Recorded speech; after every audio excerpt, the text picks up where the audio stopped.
The first thing Mark Grayson noticed was the sound. Not the wind, not the city. The sound of people cheering like it was a concert. He came out of the air wrong, sideways, spinning. Like someone had grabbed the world and tossed him through a crack. A thin tear of light hung in the sky for half a second. It looked like a rip in a movie screen. Then it snapped shut. Mark dropped. He hit hard. Concrete buckled under his back. A shock ran through the street like a stomp from a giant. The crowd screamed and scattered. Phones flew. A few people fell. Mark sat up fast, breathing heavy. His eyes darted across the bright signs and the huge billboards. One of them showed a smiling man in a cape, waving like he owned the sky. Mark's stomach tightened. This wasn't his city. A voice boomed from speakers overhead. Happy. Too happy. And now give it up for America's true heroes. Spotlights swept across the street. Cameras on cranes, swung like metal birds. People behind barriers cheered and waved little flags. Mark pushed himself to his feet. He looked down at his hands like they might explain something. His knuckles were scraped, but the cuts were already closing. "Okay," he muttered. "Okay, where am I?" A security line formed fast. Men in black armor leveled rifles at him. A few shook. A few tried not to. "Hands up," one shouted. "On the ground!" Mark blinked at them. He had seen guns before. He had been shot before. He still hated the sound of them. "I'm not here to hurt anyone," Mark said. He lifted his hands slowly, palms open. "I don't know where I am. I'm trying to figure it out." The security leader looked past Mark, toward the stage, like he was waiting for someone else to tell him what to do. That was when the big screen above them flickered. A massive metal rig, loaded with lights and speakers, groaned. The bolts at the top sheared. The whole thing started to tilt toward the crowd.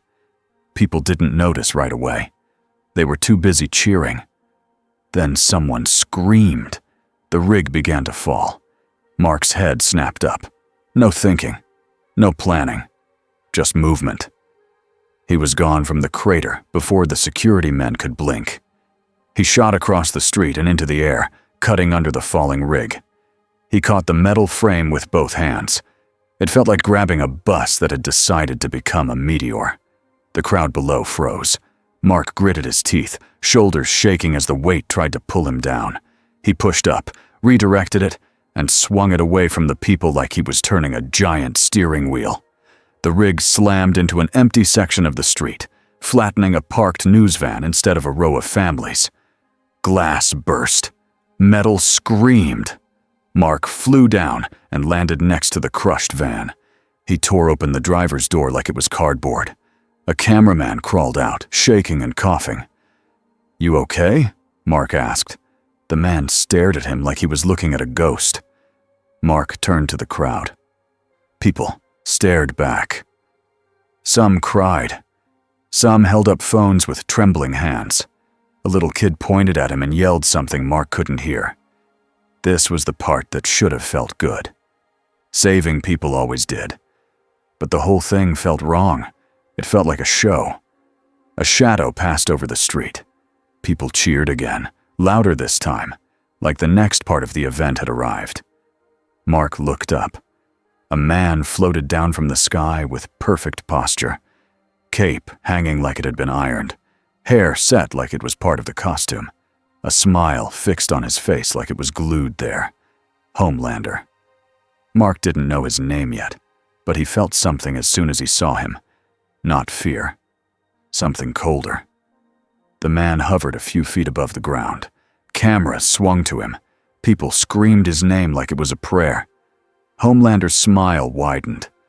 Folks, please stay calm." His voice was warm, like a friendly TV host. "Everything is under control." He turned his head toward Mark. The smile stayed, but the eyes changed. They became sharp, hungry. "Well," Homelander said, floating closer, "this is new." Mark's fists tightened without him wanting them to. Homelander slowly circled him in the air, like a shark that didn't need water. "You're not one of ours." "I don't know who ours is," Mark said. "I'm not looking for trouble." Homelander's gaze drifted to the ruined van, the crushed rig, the shaken crowd. His smile twitched. "You just dropped into the middle of a vote event, caused a panic, and wrecked property."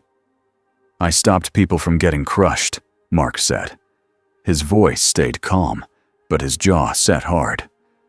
"That's not trouble. That's normal." Homelander's eyes narrowed, as if normal offended him. One of the security men stepped forward, trying to look brave. "Sir, permission to—" Homelander held up a finger without looking at him.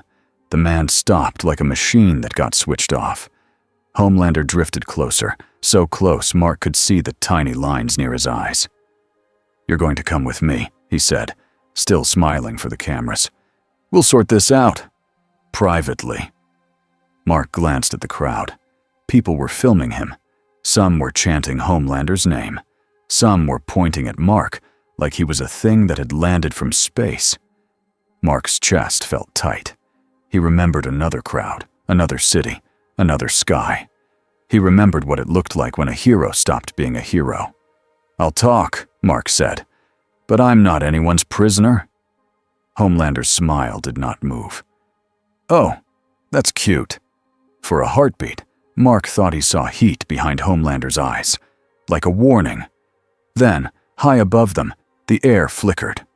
So fast most people missed it. A thin ring of light opened and closed again, like someone blinking. Mark felt it. His head snapped up. Homelander noticed too. His eyes tracked the spot in the sky. And for the first time, Homelander's smile slipped. Just a little, like he didn't like surprises. Mark swallowed. Someone else was here. Someone else was watching. And Mark had no idea if the next thing through that crack would be help, or a nightmare. Vought Tower was too clean. Mark could tell. The floors shined like mirrors. The walls were white and smooth. Even the air smelled planned, like someone had picked a safe scent and pumped it through the building. He hated it. Two men in suits led him down a hallway that looked like it belonged in a hospital. They didn't touch him. They didn't have to. Homelander floated behind them, silent, watching like a guard dog that didn't need a leash. Mark's eyes moved over every camera in the ceiling. He counted them without trying. Old habit. One of the suit men cleared his throat. "We appreciate your cooperation." "I'm not cooperating," Mark said. "I'm walking." Homelander laughed softly. "He's funny." Mark didn't look back. He kept walking. They reached a large door with a keypad and a scanner. A woman in a lab coat waited inside, surrounded by screens and machines. Behind her, a thick glass wall looked into another room with more equipment, and people behind it wearing headsets. A full lab, a full cage. The woman smiled in a way that didn't reach her eyes. "Hello, I'm Dr. Cardosa. We're going to do a few basic tests." Mark stopped just inside the doorway. "No needles." The doctor blinked. "No needles?" Mark's mind flashed with memory of being pinned, of being cut, of people acting like his body was a problem they could solve. "I'm not an experiment," he said. Homelander floated into the room, hands behind his back like he was on a tour. "Oh, come on, don't be dramatic." Mark turned his head slowly. "I'm not." Homelander's eyes locked on his. The air felt tight, like the room got smaller. Then Homelander's voice softened again, friendly for anyone listening through the walls. "We just want to make sure you're not a threat. You understand, right?" Mark understood too well. He looked at the glass wall. He could see people watching him. He could see someone typing fast. He could see a small red light on a camera. Everything was being recorded. Mark let out a slow breath. "Fine. Basic tests. You don't touch my family. You don't touch anyone. And you don't lie to me." Homelander smiled wide again. "Buddy, Lying is not really my style." Mark stared at him, not buying it for 1 second. The tests started simple. They had Mark stand on a platform that measured weight and pressure. The screen jumped. The numbers made the lab techs whisper. They asked him to squeeze a grip meter. The device cracked before it could finish reading. They asked him to lift a steel bar. Mark lifted it with one hand, then realized they were watching his face more than the bar. They wanted to see if he would show off, so he set it down gently. He hated that too. It felt like being watched by people who didn't care about the truth. After a while, Dr. Cardosa tried a different angle. "What is your name?" Mark hesitated. A name felt safer than a title. "Mark," he said. "Mark Grayson." Homelander tilted his head. "Mark Grayson? Not very superhero-y." Mark shrugged. "It's my name." "And where are you from, Mark?" Dr. Cardosa asked. Mark looked at the floor for a second. He could say, Earth. That would be true, and not true at the same time. "I'm from another place," Mark said carefully. "I didn't come here on purpose." A voice came through a speaker in the wall. Calm, deep, the kind of voice that didn't need to be loud. "Bring him up." The lab people went still. Homelander's smile returned, sharper. Well. Moments later, they were moving again. The suits opened a side door and led Mark into a private elevator. Homelander followed, still floating, because of course he did. The elevator rose in silence. Mark's stomach turned as the numbers climbed. He didn't like being in boxes. He didn't like being trapped between floors with someone who wanted control. When the doors opened, the office was dark and wide. A wall of windows showed the city like a toy set far below. A man stood near a table with a glass of something dark. He didn't turn right away. He didn't rush.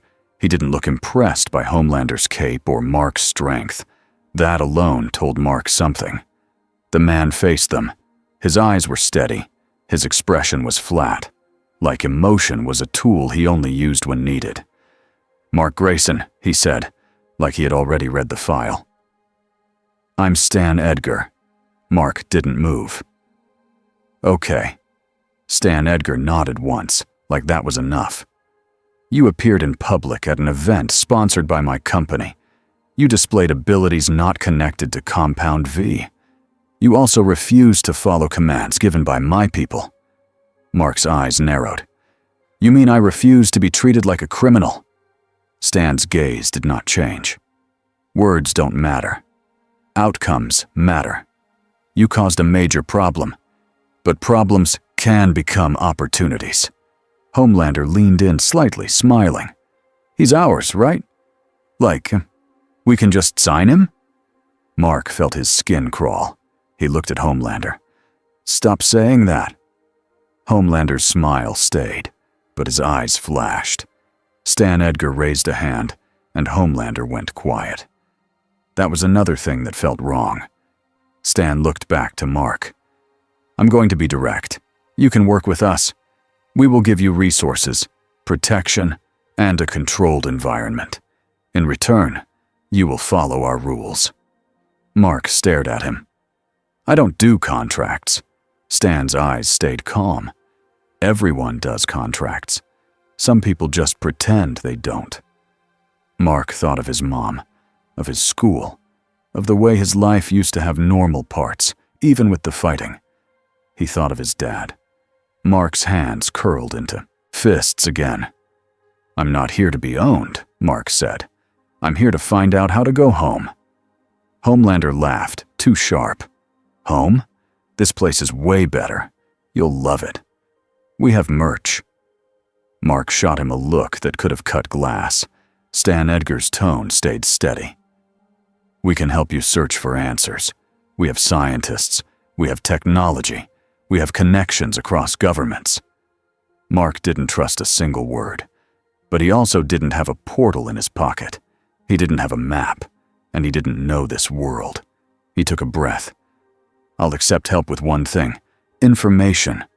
I want to know where I am." Stan turned slightly and tapped a remote. A screen lit up on the wall. A logo filled it. A big red V. "Welcome to the United States," Stan said. "Welcome to the world as it actually is."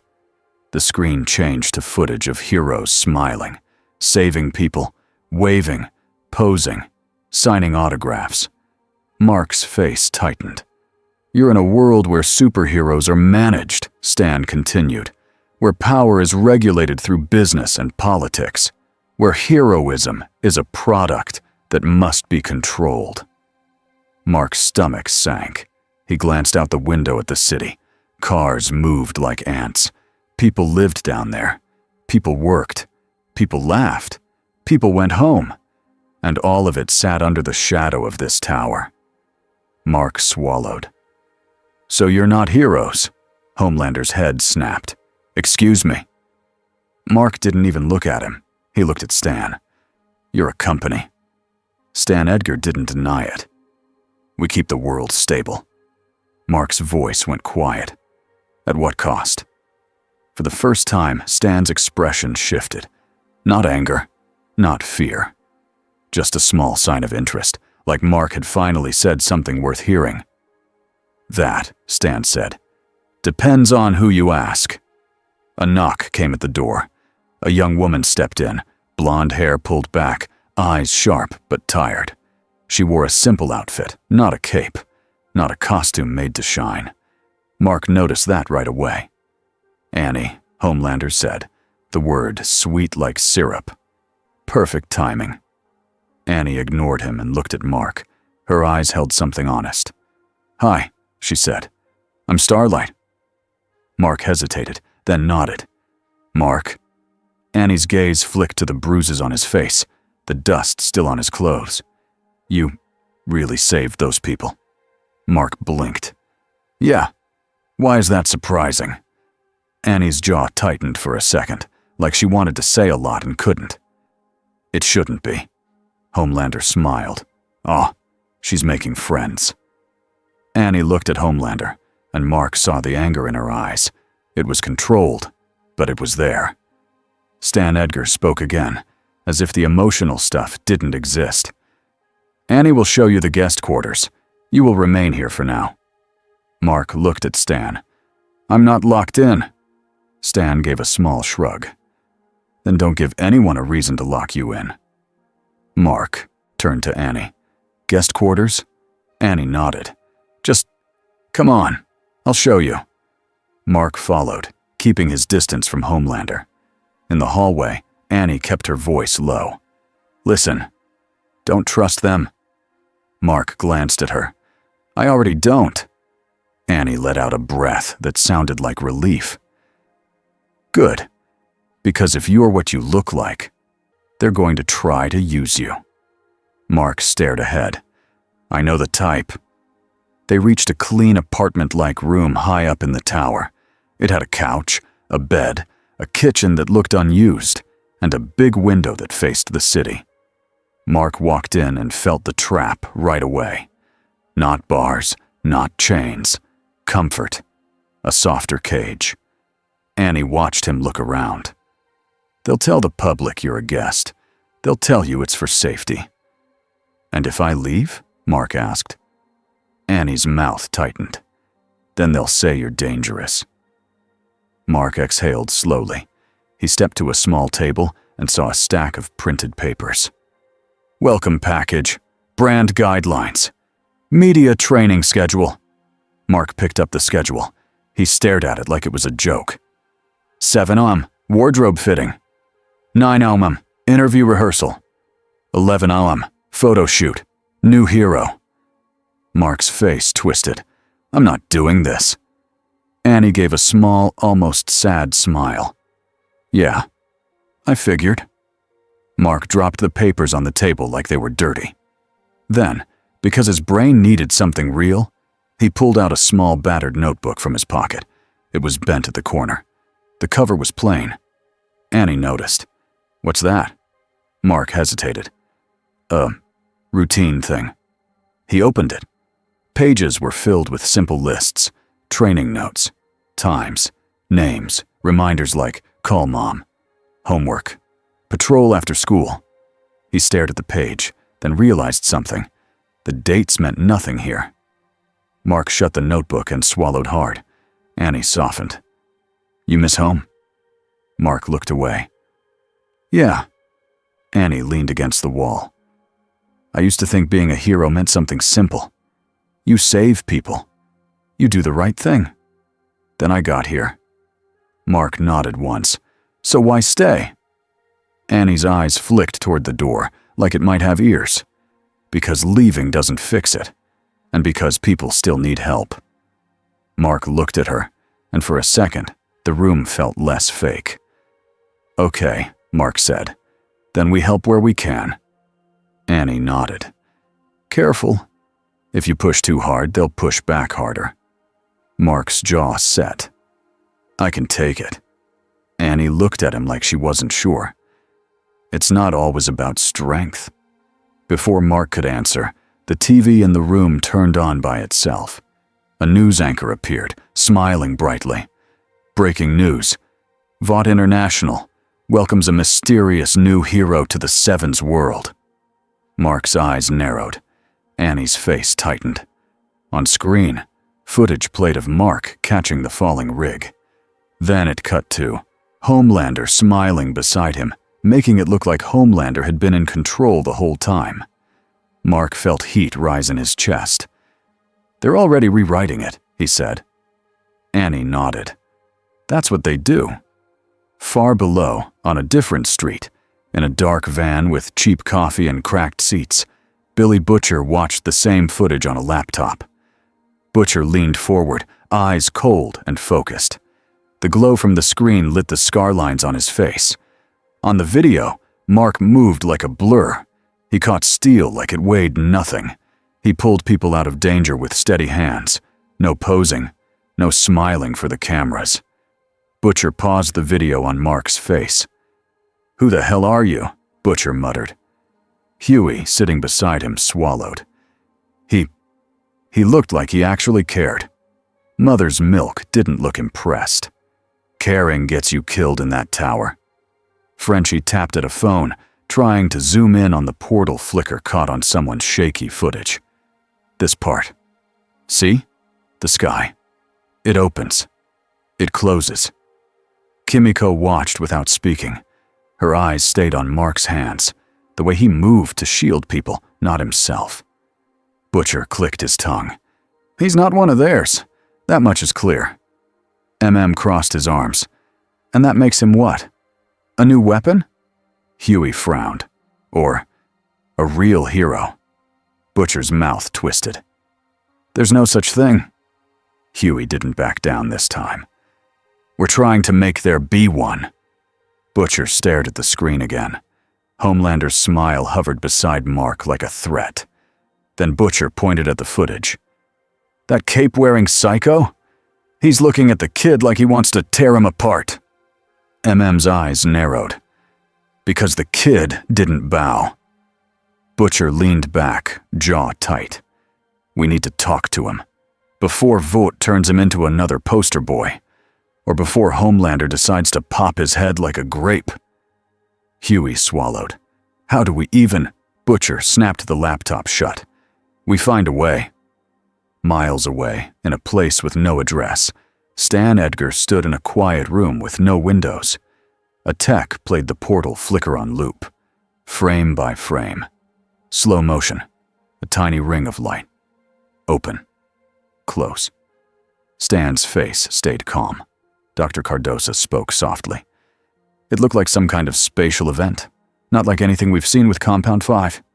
Stan nodded once. So he's not ours. And someone else may be looking for him. Should we tell Homelander? The tech asked. Stan's eyes didn't move. Homelander doesn't need more reasons to feel threatened. Dr. Cardosa shifted. If the newcomer's biology is different, we could learn. Stan cut her off with a glance. We will learn what we need, but we will do it carefully. The tech swallowed. And if he refuses? Stan looked at the paused frame of Mark's face on the screen. A young man, angry, confused, still trying to do the right thing. "He will refuse," Stan said. Then he added, almost like he was thinking out loud, "So we will make the world refuse him first." In the sky above the city, far higher than the helicopters, the air bent again for a blink. A man with tired eyes watched through a slit in reality like it was a window. Angstrom Levy's lips curled into a thin smile. "Found you," he whispered. Mark didn't sleep that night. He tried. He lay on the bed, staring at the ceiling. He listened to the quiet hum of the tower.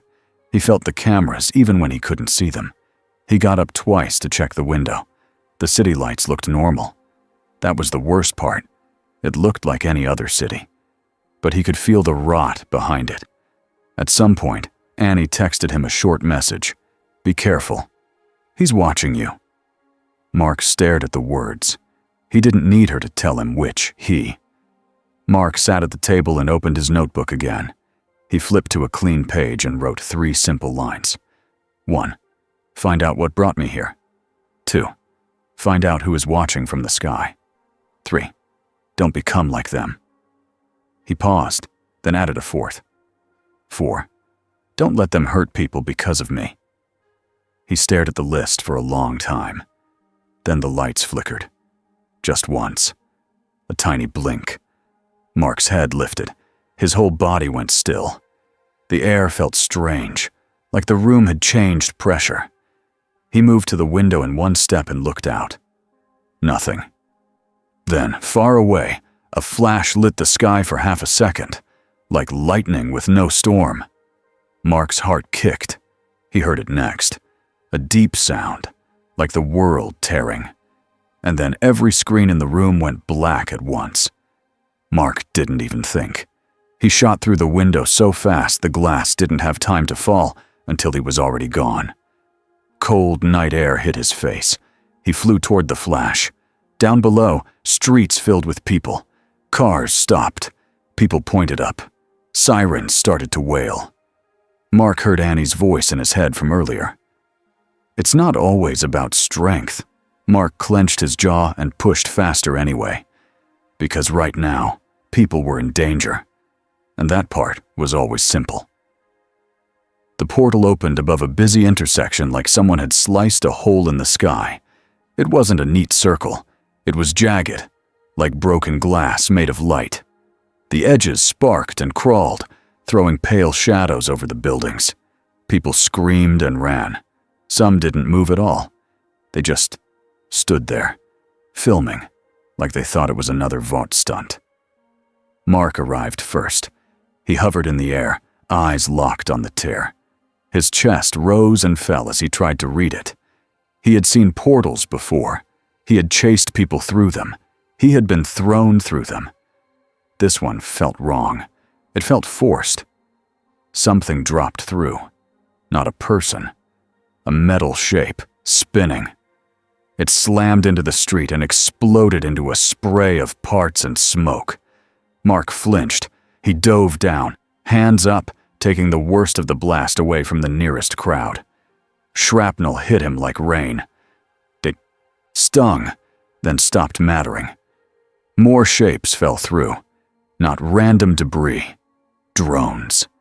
They were black and sharp, with long limbs and glowing lenses. They stabilized in the air like insects, learning how to fly. Then they opened fire. Not bullets. Bright darts that hissed through the air and punched into cars, streetlights, and walls. The darts stuck and blinked red. Mark's eyes widened. "Move!" he shouted, and his voice carried down the street. He shot forward, grabbed a family near the curb and lifted them up and over a parked bus. He set them behind a concrete wall in a heartbeat.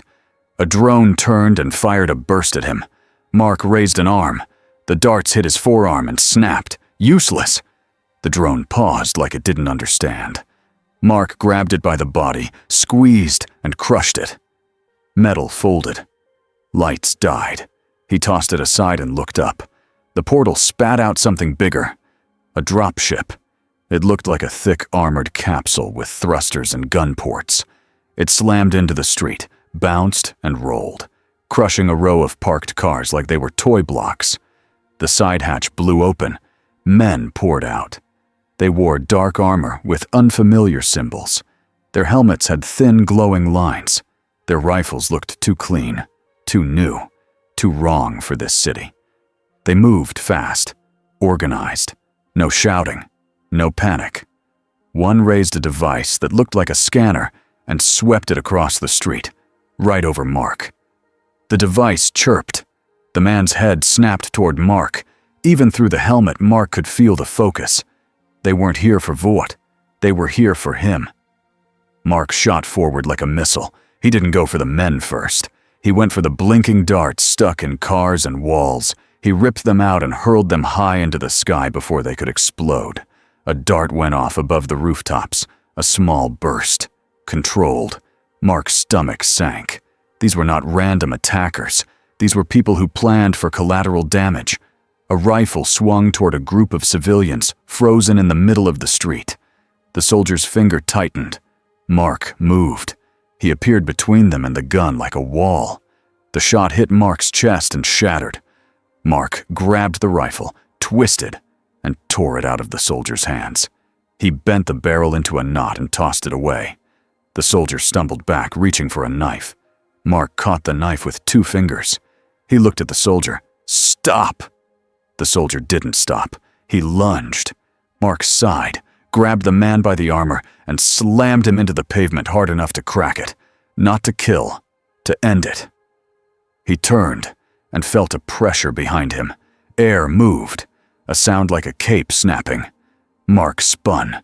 Homelander hovered above the intersection, eyes glowing faintly red, smiling wide like he had arrived right on time for a headline. Behind him, Queen Maeve landed on a rooftop, tense and ready. Black Noir crouched like a shadow near a sign, head angled toward Mark. Starlight flew in lower, her hands already starting to glow. And down at street level, Vought camera teams rushed closer, ducking behind cars, filming everything. Mark's mouth tightened. Great. Homelander spread his arms wide like he was greeting fans. "Everybody relax. The 7 are here." Mark looked at the soldiers and drones. "They're shooting people." Homelander's smile didn't move. "Then we'll stop them." Starlight glanced at Mark. Her eyes asked a silent question. "Are you okay?" Mark nodded once without looking away from the portal. Another wave came through. This time, something the size of a small truck, an armored walker with 4 legs, dropped out and hit the street. It rose up, joints hissing, and a cannon arm turned toward the crowd. Starlight's breath caught. Maeve swore under her breath. Homelander's smile twitched. Mark moved first. He shot straight at the cannon arm, grabbed it, and yanked. The arm tore off with a metallic shriek. Mark swung it like a club and smashed the walker's head. Sparks burst. The machine staggered. Black Noir leaped. He landed on Mark's back like a silent bomb, driving blades toward Mark's neck. Mark reached back without panic, grabbed Noir by the wrist, and flung him into the walker's side. Noir hit hard, bounced, and rolled to his feet like nothing. Noir's head tilted. Mark could almost feel Noir thinking, "What is he?" Homelander dropped lower, eyes bright. "Hey, focus on the bad guys, all right?" Mark glared at him. "I am." A soldier raised a launcher and fired something at Mark. A net. Not rope, not cloth. It was a lattice of glowing wire that expanded fast in the air, aiming to wrap around Mark's arms and chest. Mark twisted midair. The net clipped his shoulder, wrapped around his forearm and tightened, biting into his skin. It hurt. Not badly, but enough to surprise him. Mark's eyes narrowed. He grabbed the wire and pulled. It resisted like it had its own strength. Starlight shot a burst of light at the net. It flared and loosened for a second. Mark ripped free and threw the net back at the soldier. It wrapped around the man and pinned him to a streetlight. Homelander watched all of this, and Mark saw something shift in him. This wasn't envy. It was fear dressed as anger. Homelander blasted heat vision at the walker. The beam carved a bright line across its armor and made it glow red. But the machine didn't fall. It pivoted, cannon arm still missing, and launched a wave of darts into the air like a swarm. Maeve jumped from the rooftop and landed in front of a bus full of screaming people. Darts hit her shoulder and snapped. She grimaced, but stayed standing. Starlight raised her hands and pulled power from nearby lights and screens. Her glow brightened. The darts around her fizzed, their lights dimming as her energy interfered. Mark shot upward and caught the bus as it started to slide from the impact of the earlier crash. He held it in place with one hand, then gently set it back on stable ground. A man inside the bus stared out the window at Mark, eyes wide. "What the?" Mark didn't have time. The portal flickered again, and Mark saw movement inside it. A shape, human, tall. It stepped forward, and then the portal snapped smaller, like it was trying to close but couldn't. The man inside the portal raised a device and aimed it at Mark like a pointer. Mark felt a pull in his chest, like a hook was trying to grab him from the inside. His face tightened. No. He braced, muscles tensing, and the pull weakened. Homelander noticed Mark's strain and misread it. His smile sharpened. "What's wrong, Mark? Getting tired?" Mark snapped his head toward Homelander. "This isn't about you." Homelander's eyes flashed red brighter. "Everything is about me." Mark's stomach dropped, not because he was scared of heat vision, because he realized Homelander might do something stupid just to feel in control. And the street was full of people. The soldiers changed tactics. Two of them sprinted toward a group of civilians trapped behind a wrecked car. One raised a gun. Mark launched forward. But Homelander launched too, faster than the cameras could track, and grabbed one of the soldiers by the throat. He lifted the soldier off the ground with one hand. The soldier kicked and grabbed at Homelander's wrist. Homelander smiled for the cameras. "Smile, pal. You're on TV." Mark landed beside him. "Drop him." Homelander turned his head slowly, still holding the soldier up like a toy. "Excuse me." "He's done," Mark said. "He's not shooting anyone right now. Drop him. We can stop them without killing." Mark didn't say the last word, but it hung there anyway. Homelander's smile cracked. "You don't tell me what to do." Mark felt Annie's warning in his bones. "If you push too hard, they'll push back harder." Mark didn't back off. He couldn't, not here, not with people watching. "Let him go," Mark said again, voice firm. "Now." Homelander's fingers tightened. The soldier choked. His boots kicked uselessly. Mark stepped closer. Homelander's eyes went fully red. "Or what?" Homelander whispered. Mark held his gaze. "Or I take him." For a second, the street went quiet in a strange way. Even the drones seemed to pause. Maeve looked over, tense like a spring. Starlight's glow dimmed for a heartbeat as she watched, scared of what this could become. Black Noir stood on a crushed hood, head angled, ready to move. Homelander laughed. Loud. Bright. Fake. Then he shoved the soldier toward Mark like he was throwing trash. Mark caught the soldier, set him down hard, and pushed him behind cover. The soldier scrambled away, coughing. Mark turned back, and Homelander punched him. It wasn't a warning tap. It was a full swing, aimed at Mark's jaw. Mark's head snapped to the side. He slid back 3 feet through broken glass and dust. The hit stung, but it didn't drop him. Mark slowly turned his face back toward Homelander. Homelander hovered there, breathing a little faster, eyes wide like he couldn't believe Mark was still standing. Mark wiped a thin line of blood from his lip. His eyes stayed calm, but his voice went low. "Not here," Mark said. "Not with people around." Homelander's smile was gone now. "You think you're better than me?" Mark's jaw tightened. I think you're dangerous." Homelander's face twisted. He darted forward again. Mark raised one arm and blocked. The impact cracked the street beneath Mark's feet, but Mark held. Homelander punched again and again. Fast, angry. Mark took the hits, sliding back inches, holding his ground like a wall. Then Mark grabbed Homelander's wrist. Homelander froze, shocked. Mark's grip tightened. Not crushing, just firm enough to say, "I can stop you." Mark leaned in close so only Homelander could hear. "I'm trying to save people," Mark said. "If you keep doing this, I'm going to put you down. And I don't want to." Homelander's eyes flicked to the cameras, to the crowd, to the phones, to all the witnesses. His pride screamed in his face, so he did what he always did when pride got hurt. He smiled again. It was the worst smile yet. "Okay," Homelander said loud enough for the mics. "We're good. Just a misunderstanding. New guy's a little jumpy." Mark released his wrist and shoved him back into the air, away from the civilians. Homelander floated back, adjusting his posture like he hadn't just been stopped.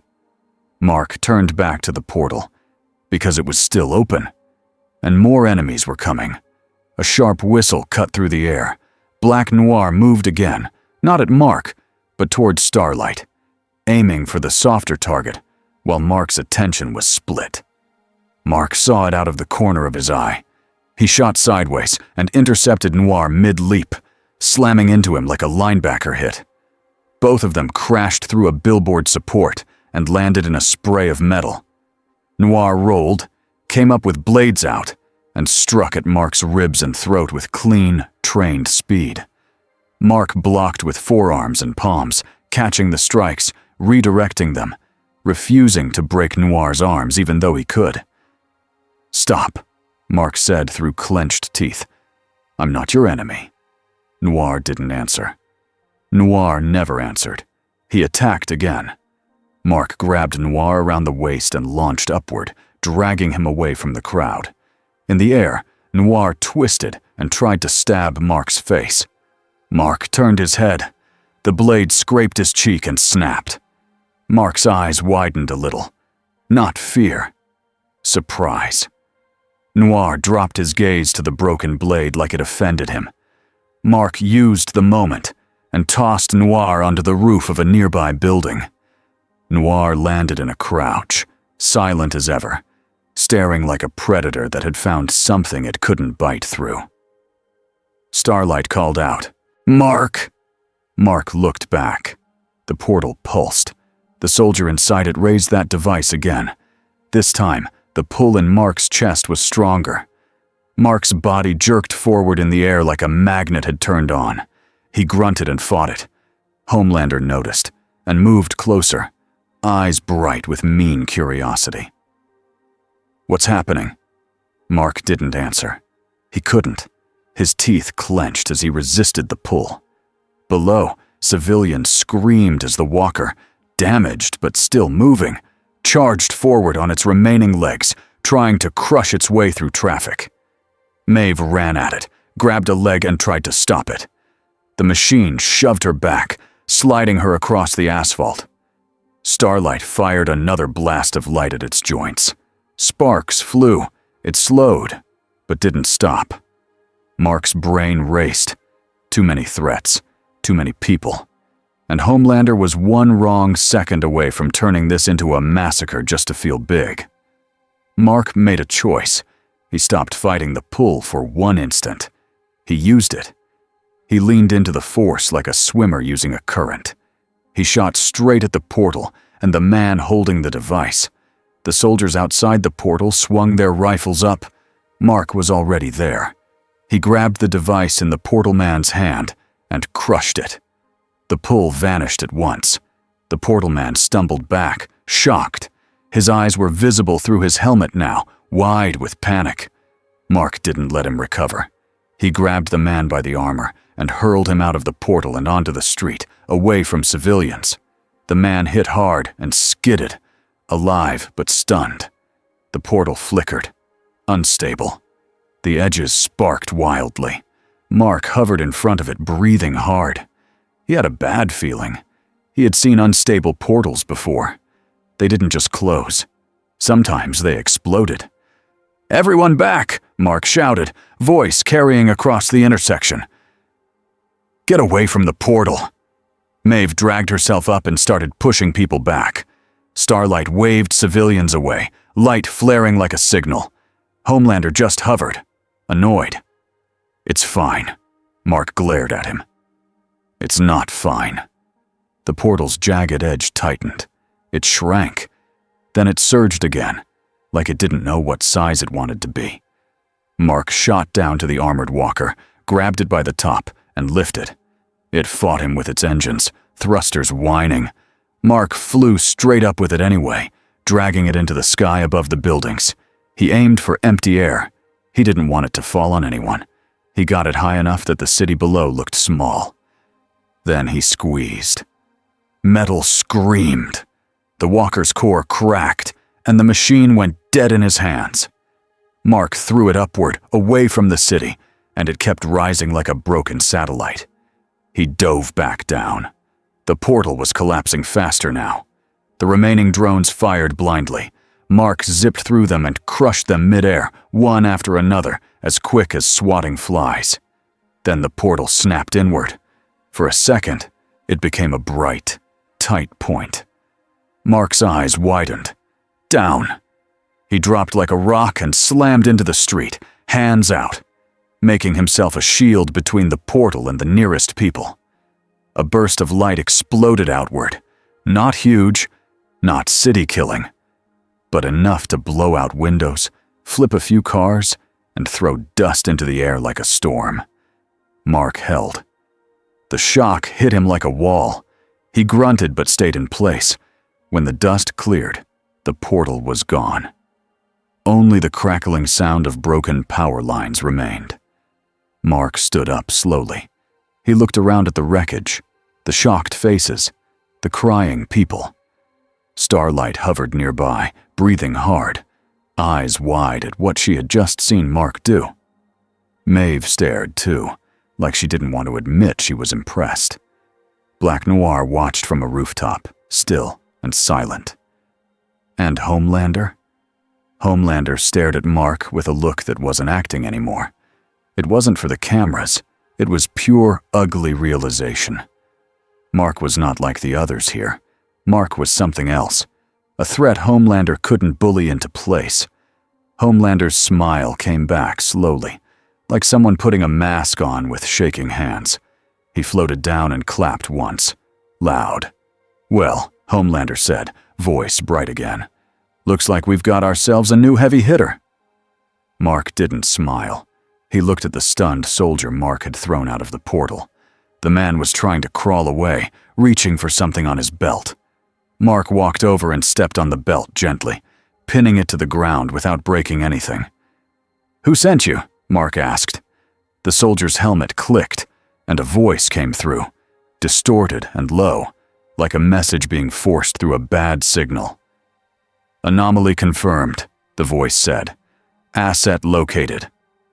Mark's blood ran cold. He looked up at the sky, scanning. Nothing.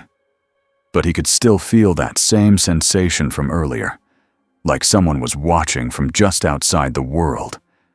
Starlight landed near him, keeping her voice low. "Mark, this isn't normal. This isn't Vought."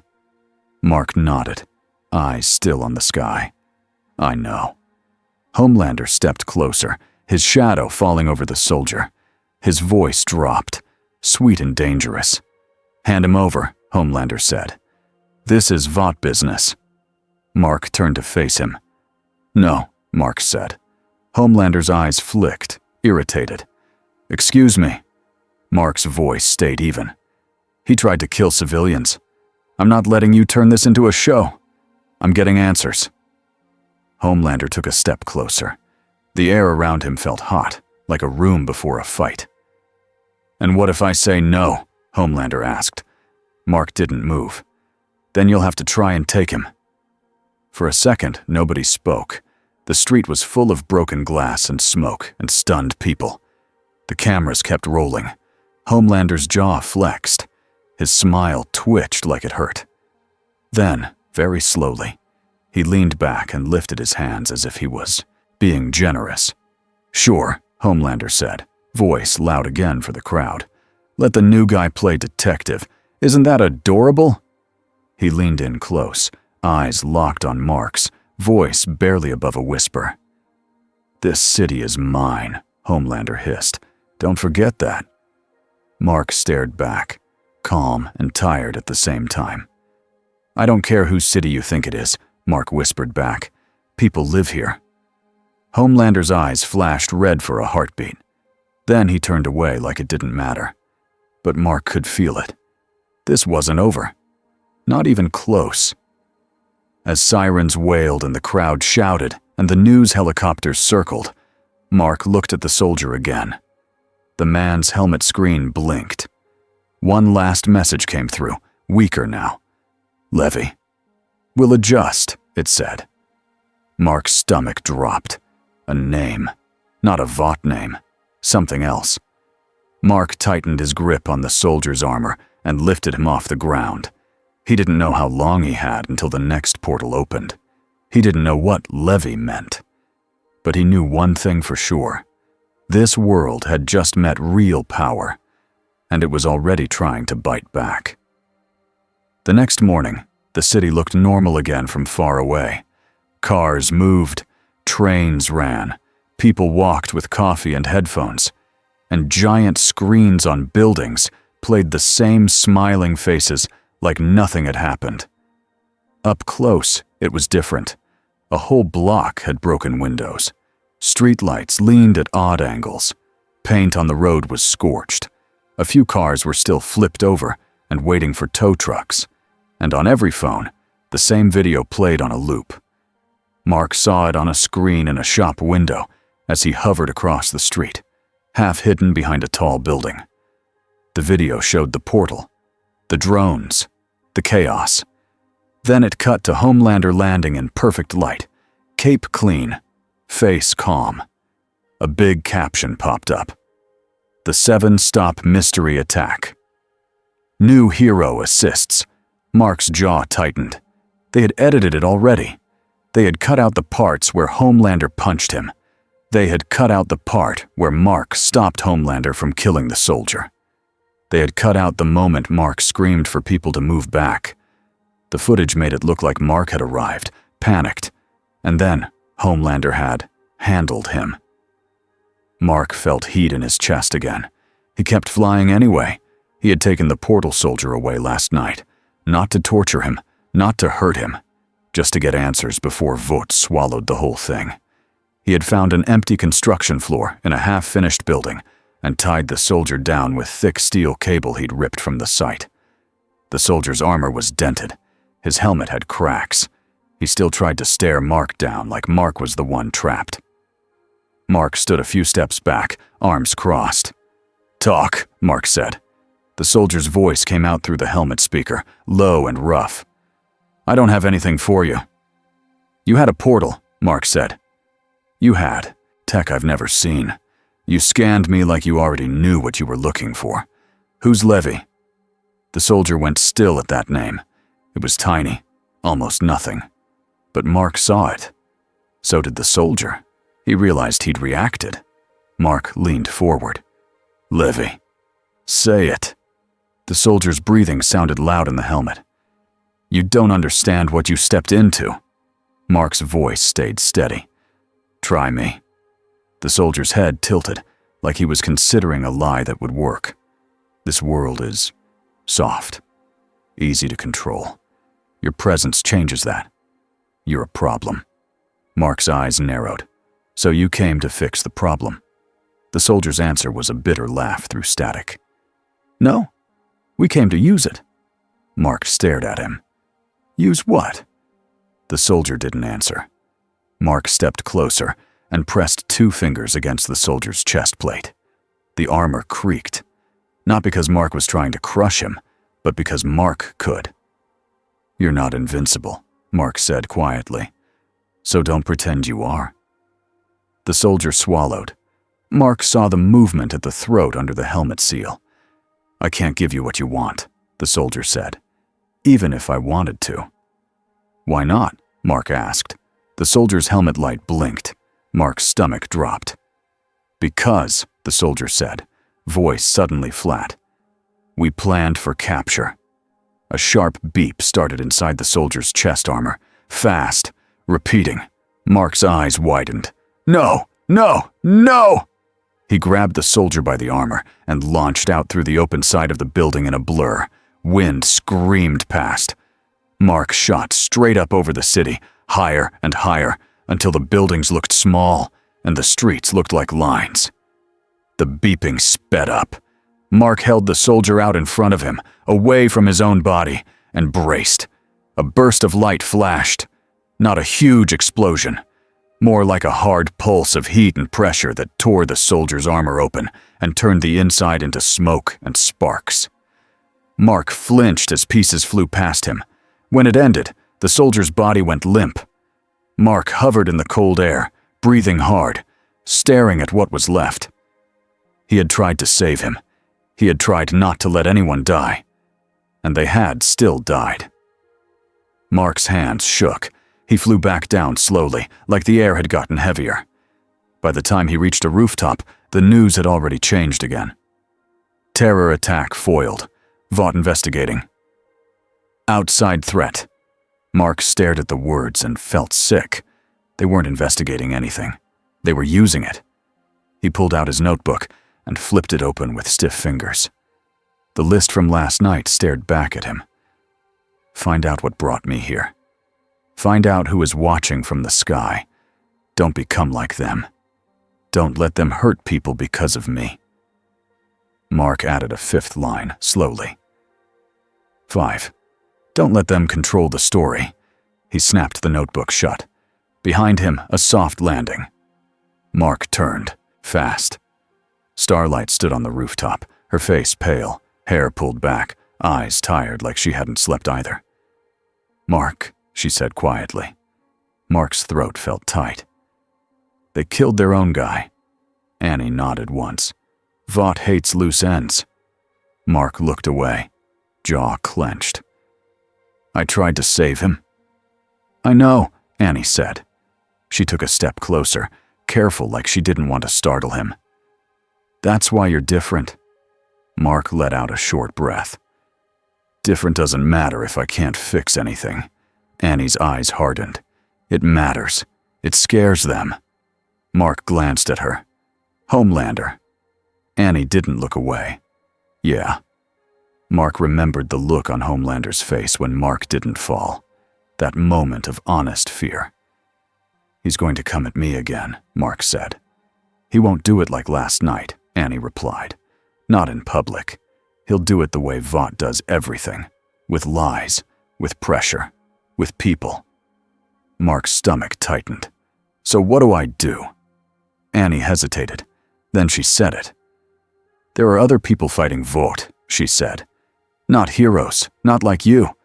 But they're trying. Mark's eyes narrowed. The guys Homelander hates. Annie nodded. They call themselves the Boys. Mark had seen a hint of them last night. Not faces. Just the way the camera crews moved and the way some people watched the fight like they were counting weaknesses. I don't trust them, Mark said. You shouldn't, Annie said, honest. But you also shouldn't trust me. Not yet. Mark stared at her. Why are you helping me? Annie swallowed. Because I still remember what it felt like to mean it. She looked down at the street far below. And because if Homelander decides you're his enemy, people will get hurt just because they were near you. Mark's fists tightened. Annie's phone buzzed in her hand. She glanced at it, then showed Mark the screen. A simple message. We need to talk. Safe place. No games. H. Mark stared at the single letter. Huey. Annie nodded. He's the one who doesn't lie as much. Mark gave a humorless snort. That's a low bar. Annie's mouth twitched, almost a smile. Welcome to my life. Mark looked out at the city again. He felt watched. Not just by cameras, by something else. A presence just beyond the edge of the sky. Fine, Mark said. I'll talk. Annie's shoulders loosened slightly, like she'd been holding her breath. Good, because Vought's moving already. As if on cue, a helicopter passed close to the tower rooftops, a banner trailing behind it. Welcome America's newest hero. Mark's face tightened. Annie's voice went low. Stan Edgar is going to try to buy you. And Homelander? Mark asked. Annie's eyes narrowed. Homelander is going to try to break you. Stan Edgar watched the morning shows without blinking. A wall of screens played, smiling anchors. They said, brave and heroic, and Vought response time, like it was a weather report. A clean story. A safe story. Dr. Cardosa stood beside him, holding a tablet with charts and scans from Mark's first night in the tower. His physiology remains highly unusual. Not Compound V. Not anything we've cataloged. Stan sipped his drink. Then he is valuable. He's also unpredictable, Cardosa said. His moral restraint appears genuine. Stan's eyes shifted toward her. Genuine morals are not unpredictable. They are a pattern. Cardosa hesitated. With respect, sir, morals make people do irrational things. Stan set his glass down. Morals make people do reliable things. They choose right, even when it costs them. That can be managed. A second door opened. Victoria Newman walked in like she belonged there. Calm smile, perfect hair, eyes that didn't show what she was thinking. Stan, she said, I assume you've already picked a headline. Stan didn't turn. Several. Newman glanced at the footage of Mark stopping the blast wave with his body. Her smile stayed, but her eyes sharpened. He's a problem, she said. He is an opportunity, Stan corrected. Newman's voice stayed friendly. If he becomes a symbol, you lose control. If he becomes a villain in the public mind, you regain it. Stan nodded once. Exactly. Newman stepped closer to the screen. Homelander is unstable. If he takes this personally, he could make mistakes. Stan's tone didn't change. Homelander always makes mistakes. We simply decide which mistakes become useful. Newman's eyes slid to another screen showing Mark's face, framed in slow motion like a movie poster. And if Mark Grayson refuses? She asked. Stan's answer came without pause. Then we don't force him directly. Newman waited. Stan continued. We make the world reject him. We make him feel isolated. We make him desperate for structure. Newman's smile grew slightly. A controlled fall. Stan finally turned and looked at her. A controlled choice. Newman nodded, as if she approved. On a private screen in the corner, a single frame froze on the portal flicker, the jagged edge of reality opening for a blink. Stan's eyes lingered on it. Also, Stan said, find out who Levy is. Cardosa frowned. We have no record of... Stan lifted a hand. Then build a record. Homelander stood alone in a quiet room above the city. No cameras, no cheering. Just him. His hands were clenched so tight, the leather of his gloves creased and groaned. He stared at his own reflection in a dark window. He remembered the block. He remembered punching Mark and watching Mark stay standing. He remembered grabbing Mark's wrist in midair and feeling something that didn't feel like a human under his hand. Not a soft body. Not something fragile.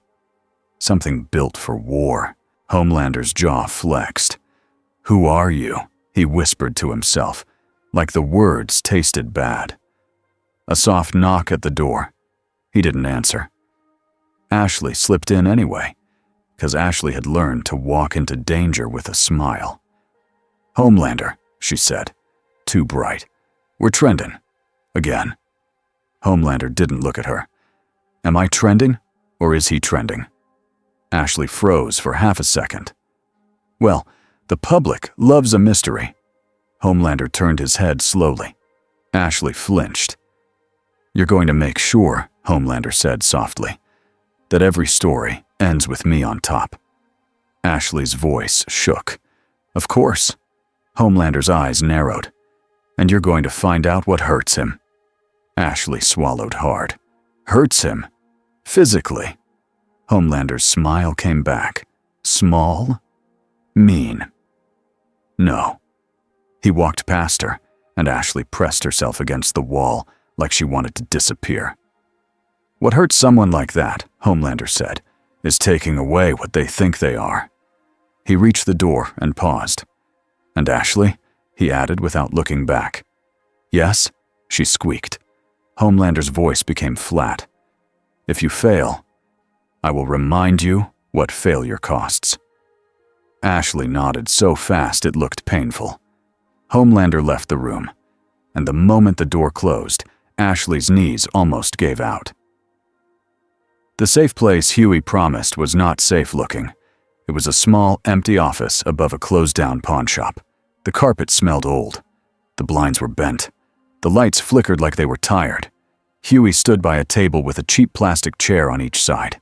He looked like he hadn't slept. He held 2 cups of coffee like it was armor. Mark hovered outside the window first.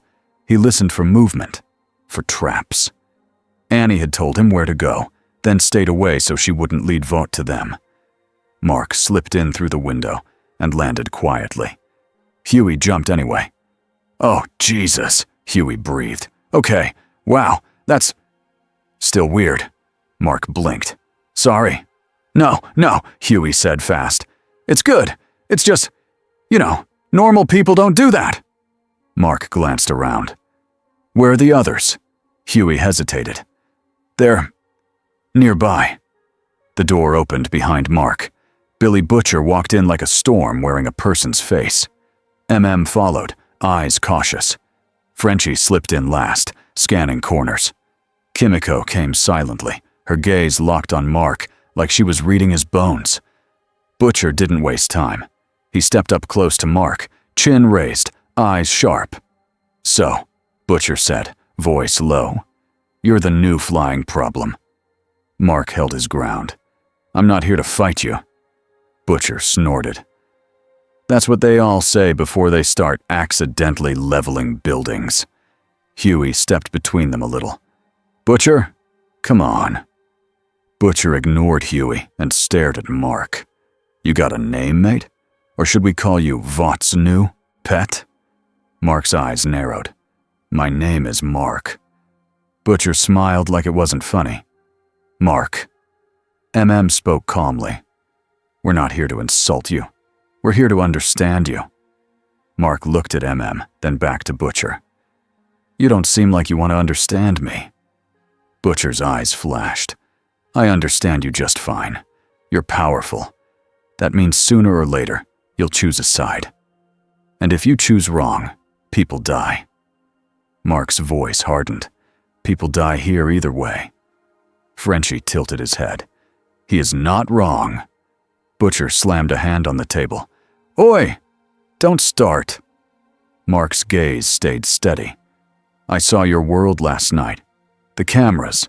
The way Homelander treated people. The way Vought edited the story. I'm not joining them. Huey let out a breath, like he'd been holding it. Okay. Good. Butcher leaned closer. Then join us. Mark blinked. I don't even know you. Butcher's smile showed no warmth. We're the ones who stop soups. Mark's face tightened. By killing them. The room went quiet for a beat. Kimiko's eyes stayed calm. She didn't deny it. Spoke again, controlled. Sometimes there isn't another way. Mark's jaw set. There's always another way. Butcher laughed, sharp. That's adorable. Mark's fists curled. He forced them open again. Huey spoke fast, trying to keep the air from turning into a fight. Look, Mark, we're not asking you to become whatever Butcher is doing right now. We just want to talk. Because that portal thing, that wasn't Vought. And if it's targeting you, then you're in danger. And we're in danger just standing near you. Mark's throat tightened. He remembered the soldier's self-destruction, the planned loose end. They killed their own guy, Mark said. Butcher nodded once. Course they did. Mark looked at Butcher. The soldier said a name, Levy. Frenchie's eyebrows rose. Levy? MM's face tightened. We don't have anyone by that name. Butcher shrugged. Could be some new clown, or could be something worse. Mark's eyes moved around the room. So you want me to help you fight Vought? Butcher corrected him. I want you to end Vought. Mark shook his head. Not like you mean it. Butcher's eyes narrowed. You think you can save everyone. You think you can punch the bad guys and then go home and sleep. Mark's voice dropped. I've seen what happens when someone strong decides humans don't matter. The room went still again. Huey's expression softened. Your dad? Mark didn't answer directly. He didn't say Omni-Man, not yet. Saying it felt like opening a wound. But the silence was enough. MM spoke quietly. So you get it? Mark nodded once. Yeah, I get it. Butcher stepped back a half step, studying him. If you've got that kind of baggage, then you're either going to break, or you're going to become the only thing that scares Homelander. Mark's face tightened. I'm not here to scare anyone. Butcher's smile returned. You will be. Huey held out one of the coffees like a peace offering. Can we just start with small stuff? Like, tell us what you want. Mark took the coffee without drinking it. He didn't even know if it was safe. He just needed something to do with his hands. I want to go home, Mark said. But I'm not leaving people to suffer while I'm stuck here. Butcher's eyes gleamed. That's the spirit. Mark shot him a look. And I want structure. I want to understand how this world works, how it trains heroes, how it controls them. Frenchie leaned forward. There is a school. Mark glanced at him. Frenchie nodded. Godolphin University. Vaught's little factory. They shape young soups there. They make them into products. Huey's face tightened. It's creepy. MM nodded. We've been trying to get proof of what Vought does behind closed doors. Godolphin has always been locked. Mark stared at the dirty carpet like he was thinking through a math problem. A school. Training. A place where young soups were shaped before they became monsters. It felt like a place with answers. And traps. Mark looked up. If Vought wants to control me, they'll try to drag me there anyway. Butcher's grin widened. So we go first. Mark's voice stayed calm. I'm not going to kill students. Butcher rolled his eyes. Nobody said that. Mark stared at him until Butcher looked away. Huey cleared his throat. So, what are you thinking? Mark pulled out his notebook again and flipped it open. Huey's eyes flicked to it. You keep a planner? Huey asked, surprised. Mark looked embarrassed for half a second. It helps. Kimiko's mouth twitched, almost a smile. Mark tapped the page with his finger. If I can figure out how portals are being made, or why that name came up, it might connect back to me. And if I can see how Vought trains people, maybe I can stop Homelander before he gets worse. Butcher snorted. He's already worse. Mark's voice went low. He can always get worse. MM nodded slowly. Godolphin is dangerous. It's Vought property. Cameras everywhere. Mark shut the notebook. Then we go carefully. Butcher's eyes gleamed again. We can do careful. Huey muttered. That is not his thing. Butcher ignored him. All right then. We make a plan. We get you into God U. We find something that cracks the whole operation. Mark looked at Butcher, face serious. We do this my way. We protect people. We don't turn into them. Butcher stared back. For a moment, his expression almost shifted. Almost. Then it hardened again. Fine, for now. Mark didn't like for now, but he didn't have a better option. Not with Vought closing in. not with the sky, itself opening and saying his name. That afternoon, Stan Edgar sat in the same calm room and watched a different feed. A hidden camera inside a streetlight showed Mark landing on rooftops. It showed Mark moving like he was trying not to be seen. "He's meeting with someone," Cardosa reported. Stan's tone stayed flat. "Of course he is." Newman leaned against a table, arms crossed. "Let him." Cardosa looked confused. "You want him to meet with enemies?" Newman smiled. "Enemies? Friends? Doesn't matter. It's all a web." Stan nodded once. "If he touches the wrong thread, it breaks." Cardosa hesitated. "And Homelander?" Stan didn't look at her. "Homelander will react. We will manage the reaction." Newman's eyes flicked to the screen showing Mark's face in close-up. "He still looks like a kid," she said softly. Stan's voice didn't change. "That makes him easier to hate when we tell the right story." Newman's smile stayed gentle, but her eyes were cold. On the way back to Vote Tower, Annie felt her phone vibrate again and again. Headlines, clips, comments. People were already picking sides. Some called Mark a savior. Some called him an alien threat. Some called him a fake hero trying to steal Homelander's spotlight. Annie's fingers tightened around the phone. Homelander floated down beside her in the hallway like he'd been waiting. "Hey," he said cheerfully. "You been busy?" Annie forced her face neutral. "Just working." Homelander leaned in. "You like him." Annie's stomach dropped. She kept her tone calm. "I don't know him." Homelander smiled. "I do." Annie swallowed. "You do?" Homelander's eyes flicked red for a heartbeat, just enough to remind her what he was. "He thinks he's better," Homelander whispered. "He thinks he can come into my world and play hero." Annie's voice stayed steady with effort. "He saved people." Homelander's smile widened. "So did I." "Didn't you see the footage?" Annie wanted to scream. Instead, she said, "People are watching." Homelander's smile sharpened. "Good." He drifted closer, lowering his voice. "If you're thinking about helping him, don't." Annie's hands clenched. "I'm not helping anyone." Homelander stared at her for a long, quiet second. Then he smiled again and floated away like nothing happened. Annie stood still in the empty hall, breathing shallow. She knew what that was. A warning. And she knew what came after warnings in this building. That night, Mark didn't go back to the guest quarters. He didn't want the soft cage. He stayed in an unfinished part of the city, up high, where the wind was cold and the cameras were fewer. He sat with his back against a concrete wall and tried to plan. He wrote Godolkin at the top of a page in his notebook.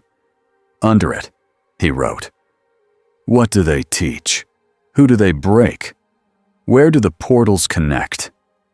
He stared at the words until they blurred. Then he added one more line, smaller. "Who am I here?" He didn't have a hero name in this world. He didn't want one. But he knew Vought would give him one anyway. Mark closed his eyes and saw his mom's face for a second. Then he saw his dad's. Then he opened his eyes again and stared at the city until his breathing calmed. Somewhere in the distance, sirens wailed. Mark stood up. "Okay," he whispered to himself. "We do it clean." And he launched into the night. Godolkin University looked like a dream from the outside. Green lawns, tall buildings, big banners with smiling students in costumes. A giant statue of a famous soupe posed like a champion. Mark hovered above the trees for a moment, watching. He could see security cameras on poles. He could see patrols walking routes. He could see a tour group taking selfies under a sign that read, "Where heroes are made." Mark's jaw tightened. He dropped down behind a building and landed quietly in a shadowed area near a service road. He wore a hoodie and plain pants. No suit. No cape. It felt strange to hide his face, but in this world, being seen meant being shaped. A door opened nearby. Huey slipped out, wearing a visitor badge and a nervous smile like it was taped on. He looked around, spotted Mark, and hurried over. "Okay," Huey whispered. "I'm inside as a donor relations intern." "Don't ask. Frenchie forged it. It's probably illegal." Mark frowned. "I don't want you getting arrested." Huey gave a tiny laugh. "Buddy, I live in arrested." Mark almost smiled. Almost. Stepped out next, carrying a tool bag like he belonged there. Frenchie followed, wearing a maintenance jacket and pushing a cart with wires and a small case. Kimiko moved like a shadow behind them. Butcher was not with them. Mark noticed right away. "Where's Butcher?" Mark asked. MM's face tightened. "Doing something he says is insurance." Mark didn't like that at all. Huey lowered his voice. "Look, you're the distraction if we need one, but please don't fly through a building unless you have to." Mark blinked. "I don't do that for fun." Huey nodded quickly. "Right. Sorry, just, in my world, most soups do stuff for fun." Mark looked at the big banners again. Smiling faces, perfect hair, perfect slogans. "Yeah," Mark said softly. "I can tell." They moved along the service road and slipped into a side entrance Frenchie had found.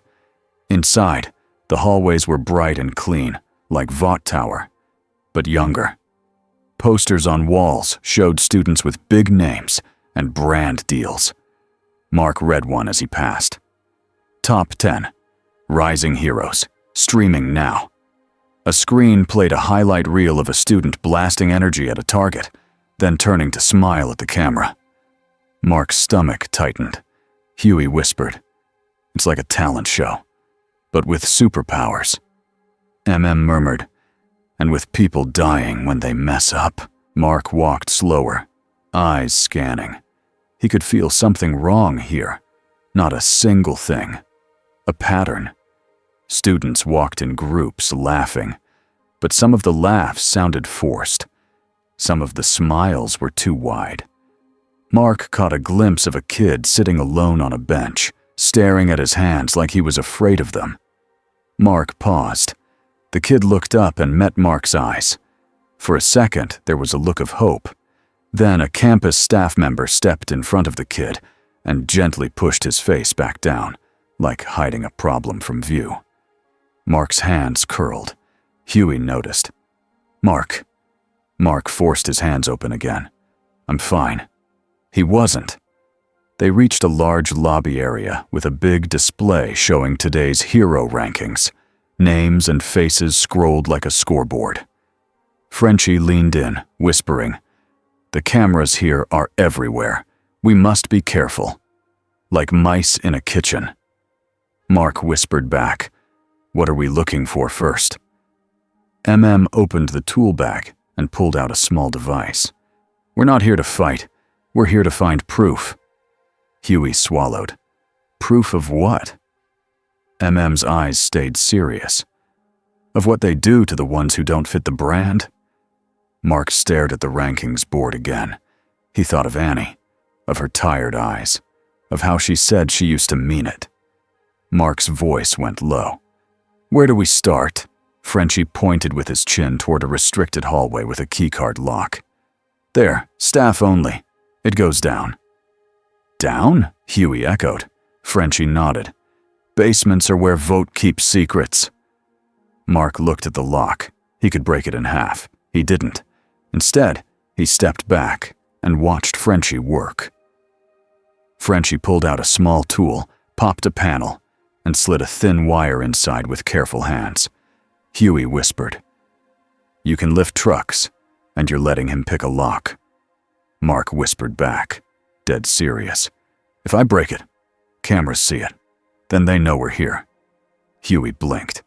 "You're responsible." Mark frowned. "Is that rare here?" Huey's face said yes. The lock clicked. Frenchie opened the door slowly. A cold draft rolled out. The air smelled different down there. Not clean. not like fresh paint, more like metal and disinfectant. Mark's stomach tightened. They went down a set of stairs. The lights got dimmer.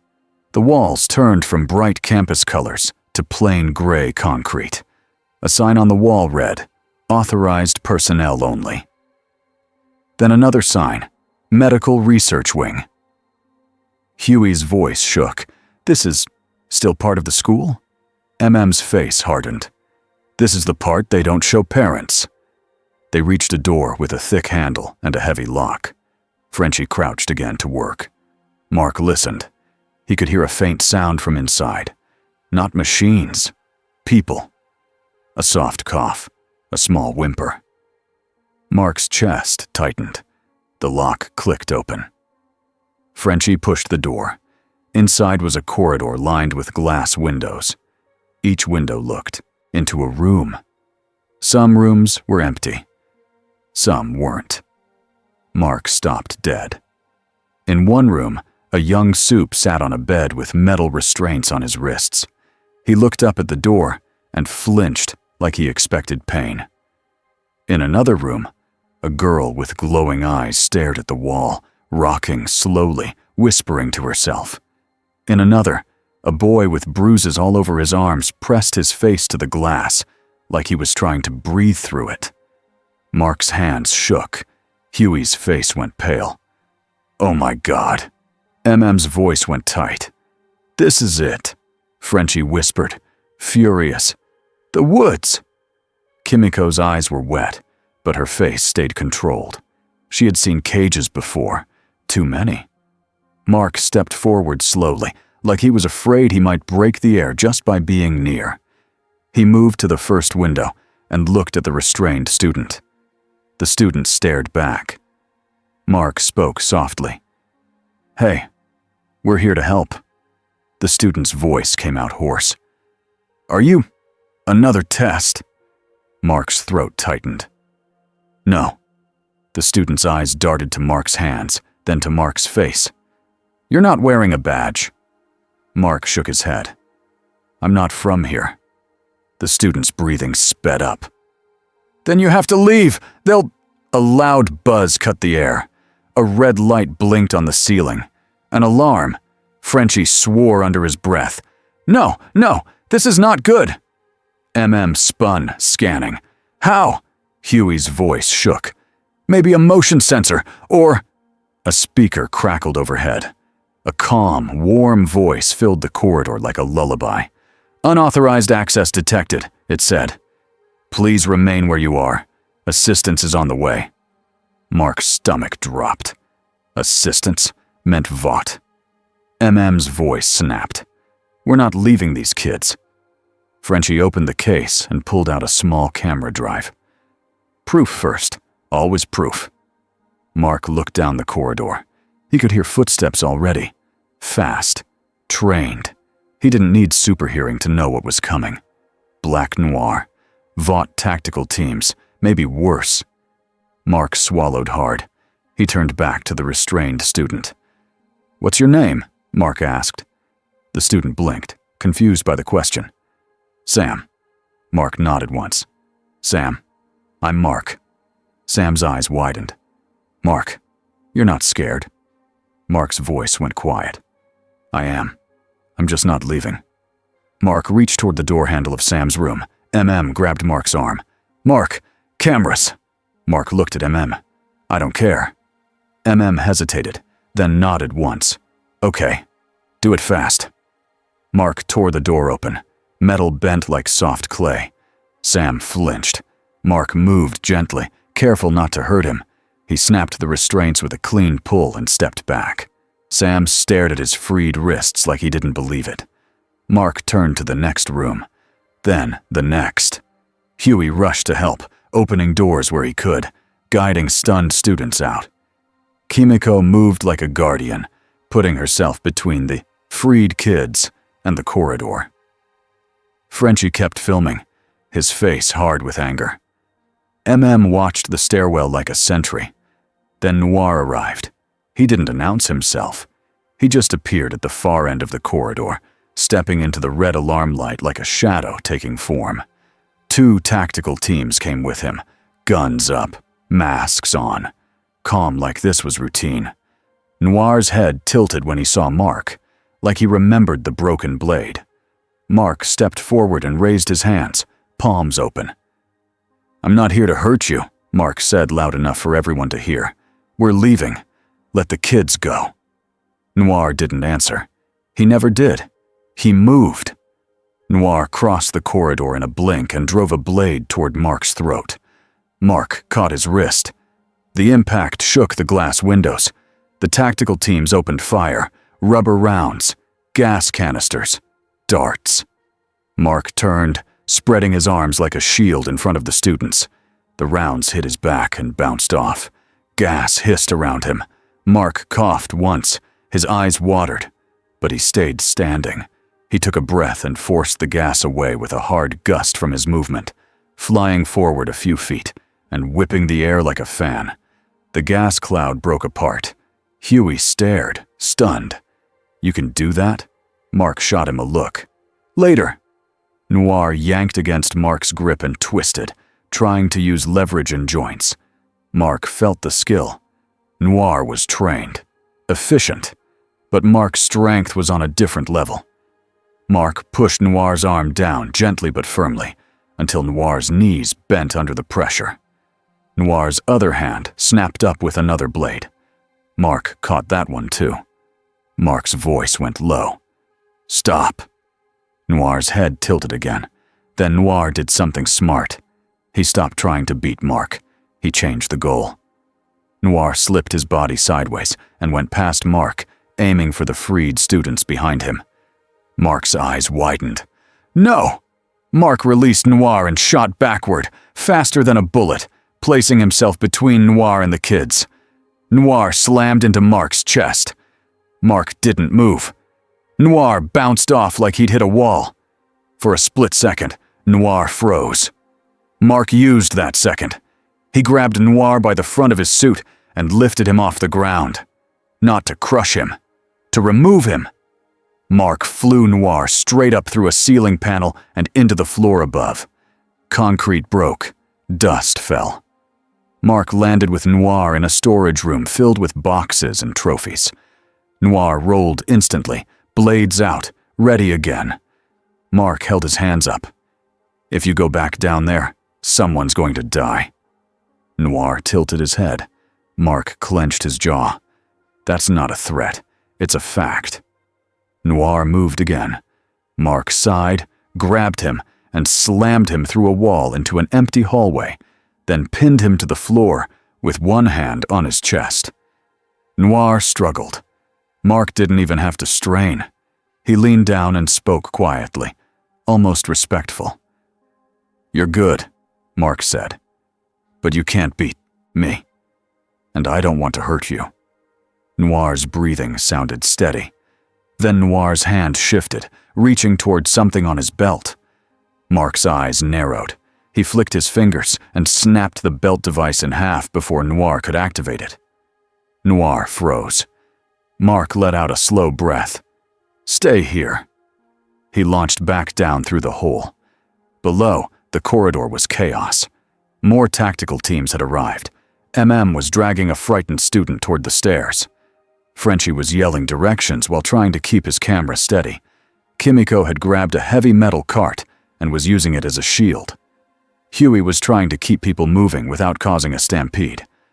Mark landed between the teams and the students, like a barrier. "Enough!" Mark shouted. The gunfire paused for half a second. A voice came from a new group stepping in from the far side. Cold. Confident. "Mark Grayson," the voice said, like it was reading a label. Mark turned. A tall man in a suit stood there, flanked by more security. Stan Edgar. Of course. Stan's eyes flicked over the corridor with calm disgust, like he was seeing a mess on a clean floor. "Step away from the assets," Stan said. Mark's face twisted. "Assets? These are kids." Stan's voice stayed flat. "They are products in development." Mark felt something snap inside him. Not rage that made him stupid. Rage that made him clear. They're leaving, Mark said. Stan didn't raise his voice. No. Mark stepped forward. Stan's gaze didn't change. If you do this, Mark, you will become the villain in every story. We will make sure of it. Mark stared at him. You're already trying. Stan nodded once. Yes. Mark looked past Stan and saw something that made his blood go colder. A large metal door at the end of the corridor slid open. A man walked out. He looked like a soldier from another era. Thick build, hard face, old anger in his eyes. Soldier Boy. He rolled his shoulders like he was waking up from a nap, and the air around him felt dangerous, like a loaded weapon. Stan Edgar's voice stayed calm. This is what escalation looks like. Soldier Boy smirked. Who's the kid? Mark's jaw tightened. He had heard of men like this, the ones who were called heroes but acted like bullies. Soldier Boy took a slow step forward. You the new soup? The one messing with the brand? Mark didn't answer. Soldier Boy shrugged. Whatever. I don't care. His eyes flicked to the freed students huddled near the stairs, then to Mark, then back to Stan, like he was waiting for permission to do something awful. Mark's stomach twisted. He took a step forward and raised his hands again, palms open. I don't want to fight you, Mark said to Soldier Boy. I just want them out. Soldier Boy laughed. You're in the wrong universe, kid. A low hum started in Soldier Boy's chest. Mark's eyes widened. Stop! MM shouted. Everyone move! The student stumbled back. Huey grabbed one and pulled him toward the stairs. Frenchie cursed and started pushing people faster. Mark moved instantly. He shot forward and grabbed Soldier Boy by the shoulders. Soldier Boy's eyes widened in surprise. Mark lifted him off the ground and flew upward, straight into the ceiling. Concrete exploded. They burst into open air above the campus. Wind hit them. Soldier Boy tried to grab Mark's face and punch him. Mark barely felt it, but it was still forceful, still angry. You think you can just pick me up? Soldier Boy snarled. Mark's jaw clenched. Yes. Soldier Boy's chest hum grew louder. Mark didn't hesitate. He flew higher, away from buildings, away from students, away from everything that could become a graveyard. Soldier Boy's eyes went wide as the ground dropped away beneath them. Put me down, Soldier Boy roared. No, Mark said through clenched teeth. Then Soldier Boy released the blast. A shock of energy burst outward. The air flashed. Mark grunted as the force hit him point blank. It didn't rip him apart, but it hurt like getting hit by a truck made of heat. Mark's grip loosened for half a second. Soldier Boy used that half second and shoved off Mark, dropping like a falling cannonball. Mark caught himself and dove after him. They crashed back down near the edge of campus in an open field, far from the buildings. The ground cratered. Soldier Boy rose from the dust, smiling like he'd been waiting for fun. Mark hovered above him, breathing hard. You're insane, Mark said. Soldier Boy shrugged. I'm old-fashioned. Mark's eyes flicked back toward the campus buildings. He could hear distant alarms, distant screaming. He couldn't stay here. He made a choice. He didn't keep fighting Soldier Boy. He shot back toward the underground corridor like a comet. Soldier Boy shouted after him, furious. Hey, fight me! Mark didn't answer. He burst back through the broken ceiling into the woods corridor. Stan Edgar stood in the same spot, calm as ever. Mark's eyes locked on him. I'm taking them. Stan's voice stayed steady. Then you will pay for it. Mark leaned forward, eyes blazing. Fine. He turned to the students. Go. Now. Kimiko and MM moved immediately, guiding them toward the stairs. Huey stayed near the back, pushing the last frightened kids forward. Frenchie held up his camera drive. I have it. Proof. Stan's eyes narrowed slightly, the smallest crack in his calm. Mark stepped toward Stan like a storm with a human face. The tactical teams raised their guns again. Mark didn't flinch. He lifted one hand and pointed at the guns. "Don't," he said. The teams hesitated, not because they respected him, because they were afraid. Stan Edgar didn't step back. He just looked at Mark like Mark was a math problem. "You are making a mistake," Stan said. Mark's voice went low. "No, you did." He turned and flew after the escaping group, moving like a shield over the stairwell, ready to take every bullet and dart they threw. Behind him, Stan's calm voice followed like a promise. "This world will not thank you," Stan said. Mark didn't look back. "I'm not doing it for thanks," Mark said. He shot upward, out of the stairs, out of the hidden wing, and into the open campus air. Above the lawn, students screamed and scattered as they saw freed captives running out. Phones appeared everywhere. 100 cameras, 100 angles. Mark hovered over the crowd, heart pounding. This wasn't a clean rescue. It was messy. And Vought would turn it into whatever story they needed. But Mark watched one freed kid stumble into the sunlight and start crying like the sky itself was new. And Mark knew he would do it again, even if the world hated him for it. That night, the news did what Stan Edgar promised. The footage played on every channel. A shaky video of Mark ripping open doors, a clip of Mark slamming Noir through a wall, a distant shot of the campus erupting into chaos. The anchors spoke with tight smiles. Vought property damaged. Students endangered. Possible alien soup attack. Unknown motives. They did not call it a rescue. They called it an incident. Mark watched from a dark rooftop with the others nearby, the wind cold on his face. Huey sat with his back against a vent, staring at his hands. "We got proof, we really did." Frenchie nodded, holding the drive like it was a fragile jewel. "Proof? Yes. But now we must survive long enough to use it." Looked out at the city lights. Vought is going to come down hard. Kimiko stared into the night, quiet and furious. Mark's jaw was clenched so tight it ached. He opened his notebook again. His list was smudged now, like his life. He added another line, slow and careful. 6. Don't let them turn saving into a crime. He shut the notebook. Below, a new billboard lit up. Homelander's face, smiling bright, filling the sky. And beside it, a new headline in clean white letters. "Who is the Invincible threat?" Mark stared at the word. Invincible. They had named him. He didn't like it. It felt like a brand. But he also understood why it stuck. Because people needed a word for what they had seen. Behind Mark, Butcher's voice came from the shadows, late to the rooftop, like he'd been doing something else. "Well," Butcher said, voice rough.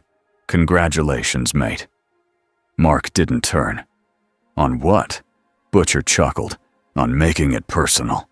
Mark finally looked at him. It was already personal. Butcher's grin showed teeth. Not for them. Not until you embarrassed their golden boy and stole their little monsters out of the basement. Mark's eyes narrowed. "Those were kids." Butcher's grin faded. "Yeah." A quiet beat passed. Then Butcher added, softer than usual, "You did a good thing." Mark blinked, surprised. Butcher's face hardened again right after, like he hated that he said it. "Now," Butcher continued, "they're going to try to ruin you, or own you, or kill you." Mark looked back at the Homelander billboard. Let them try. Butcher's eyes gleamed. "That's the spirit."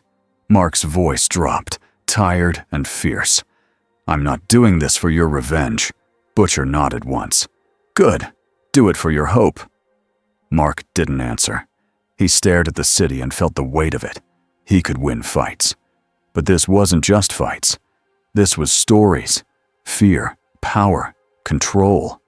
And somewhere out there, behind the sky, something named Levy was still watching. Mark took a slow breath. "Okay," he whispered. The wind carried the word away. and the war for this world's soul moved into its next phase. 2 weeks later, Mark learned that in this world, winning a fight did not mean you were winning. It just meant you were on more screens. He kept moving anyway. He picked the quiet hours when the city felt half asleep. He flew low and fast, staying between rooftops and billboards. He listened for sirens. He listened for shouting. He listened for that special kind of panic that meant someone was trapped and nobody knew what to do. When he found trouble, he ended it fast. A bus skidding on black ice. He caught it and set it down like it weighed nothing. A fire climbing a stairwell. He carried people out in pairs, steady and careful, ignoring the cameras that always appeared too late. A soup hurting someone in an alley because they thought no one important was watching. Mark landed behind them, grabbed their wrist, and made them stop. He didn't pose. He didn't smile. He didn't talk to reporters. Then he left. After each night, he sat on the same unfinished rooftop and opened his battered notebook, like it was a piece of home he could still touch. He wrote times, places, simple notes. 2:10 a.m., bus on 7th, no injuries. 3:05 a.m., apartment fire, 8 people out, 1 cat. 4:40 a.m., stopped a guy with heat hands, warned him. Huey once looked over his shoulder and said, "You're writing, like you're taking class notes." Mark shrugged, embarrassed. "It helps me not lose my head." Huey nodded like he understood, then pointed at the time Mark had written down. "You realize it's not 4:40 a.m. if you wrote it in your old time zone, right?" Mark stared at the page, then at the city, then back at the page.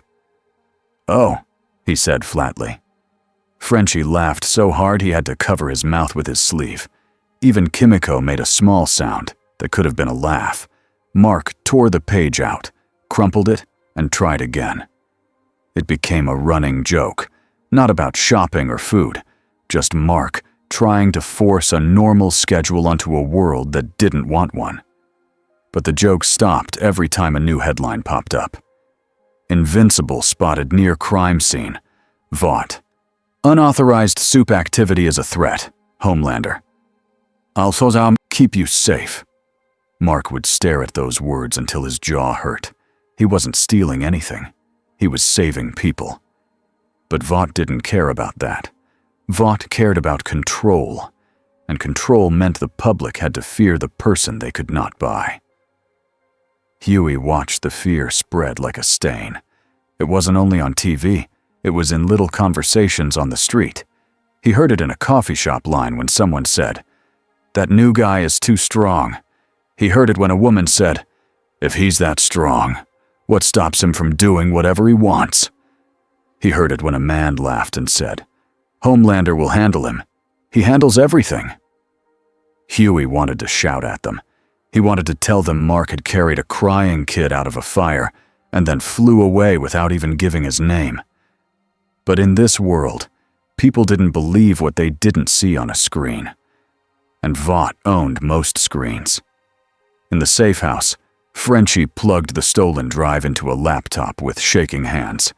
The video they had captured from the woods played in a small window. Cages, restraints, young faces. The proof was real. MM watched with his arms crossed, face hard. If this gets out, Vought will bury it, or spin it. But it will still get out, Huey said. He didn't sound sure, he just needed to say it.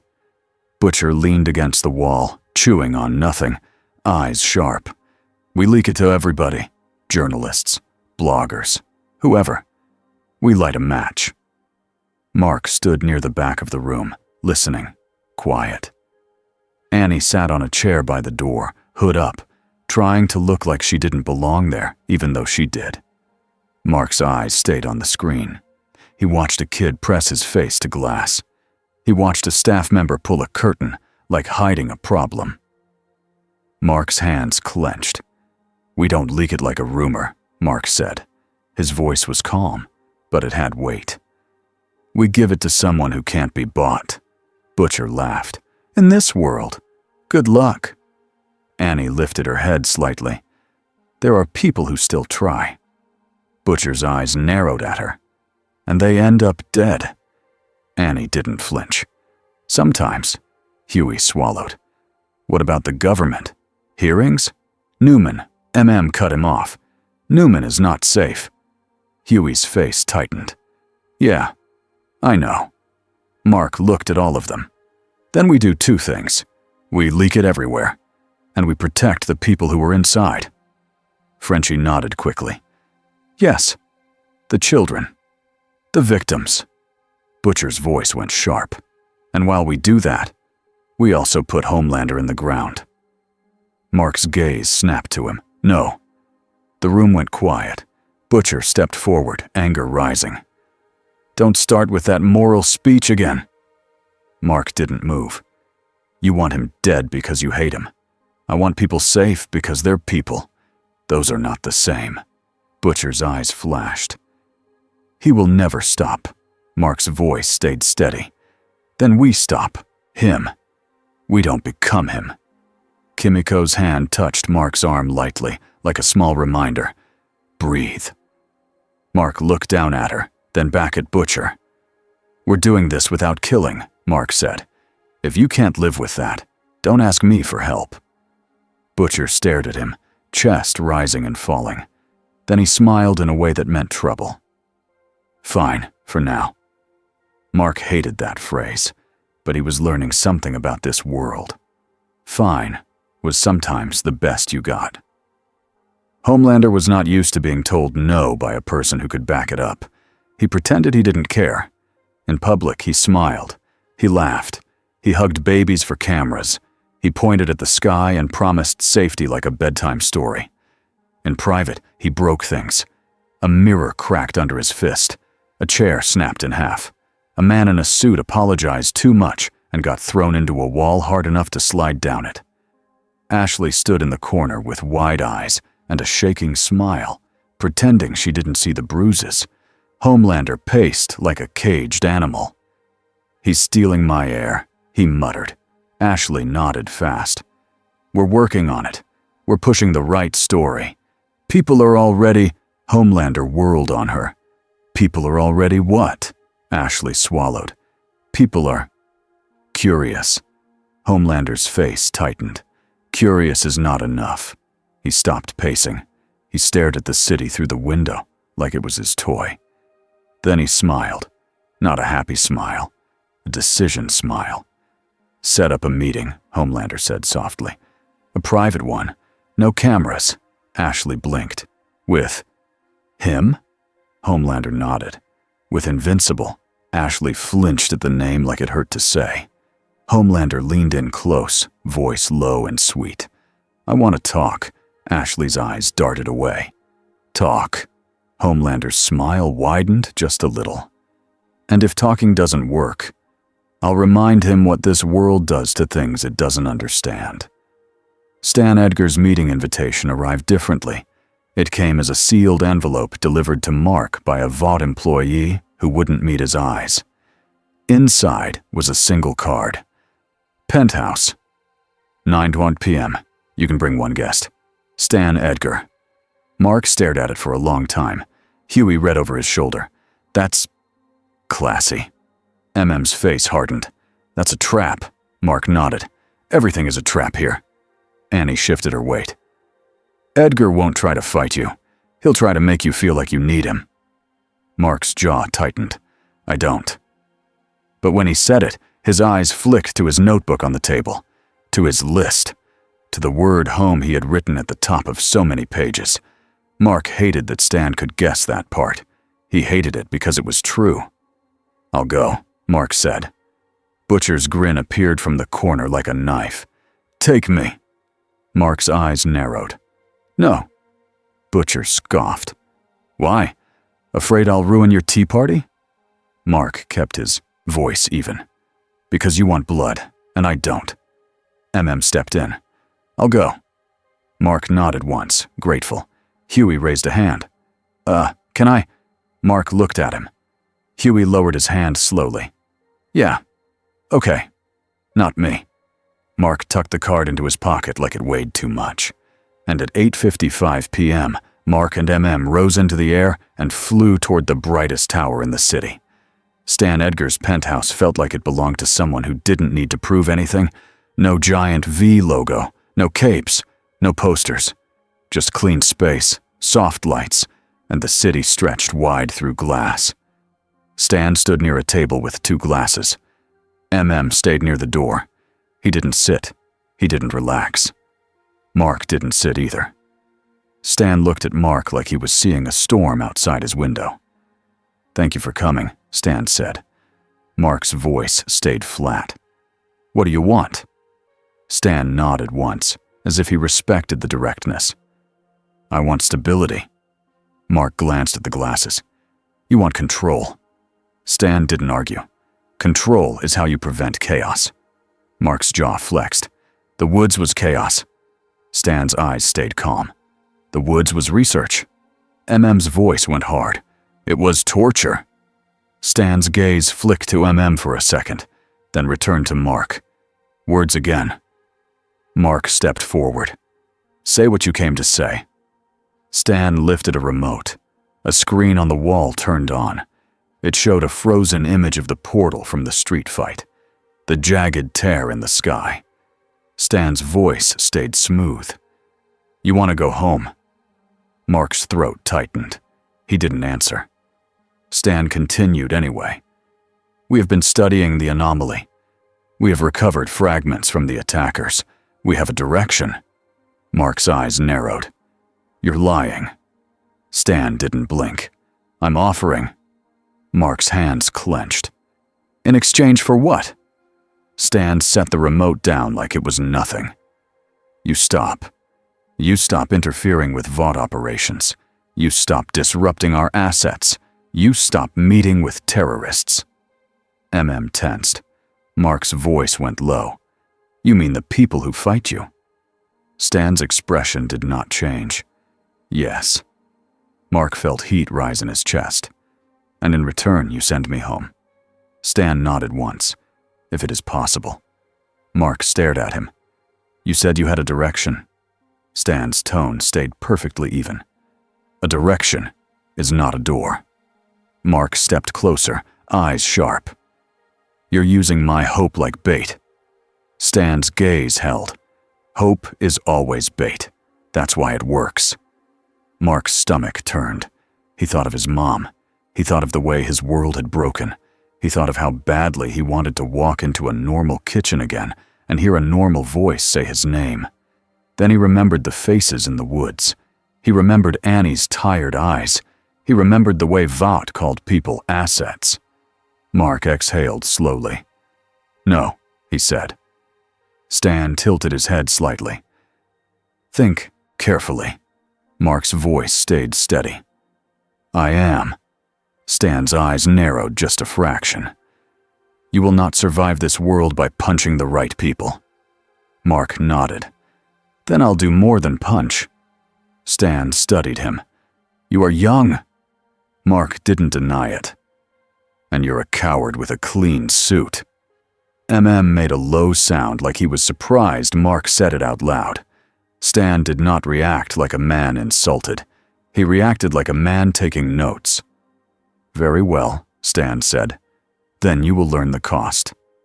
Mark turned toward the window, and something made his skin prickle. A faint shimmer in the air. Not a camera, not a reflection. A wrinkle in space. Mark's head snapped toward it. MM's eyes widened. "Mark!" The air tore open. A portal formed right there in the penthouse, jagged and bright, like a wound in the room. A man stepped out like he was walking through a door. Angstrom Levy. He looked calm, tired, focused, like a person who had done this too many times. Stan Edgar didn't flinch. He only watched, curious. Mark's heart slammed against his ribs. "You." Angstrom's mouth curved in a small smile. "Hi, Mark." Mark's fists clenched. "So you were behind the attacks?" Angstrom shrugged lightly. "I was behind the door. This world provided the violence on its own."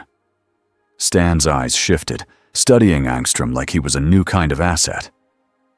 Stepped forward. "Who the hell are you?"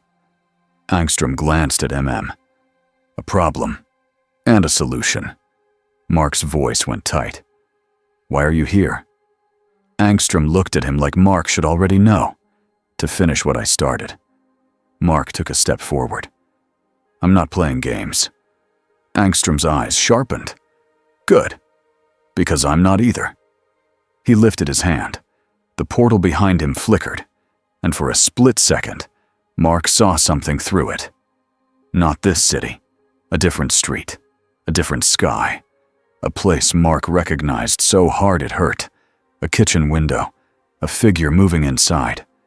Mark's breath caught. "Mom," he whispered without meaning to. Angstrom's voice softened like a trap made of kindness. "You miss her?" Mark's hands shook. Looked between them, confused. "Mark, what is that?" Mark didn't look away from the portal. "Home." Angstrom nodded. "I can take you back." Mark's throat tightened. "Why would you?" Angstrom's eyes went cold again. "Because I want you out of the way." Mark stared. "That's it?"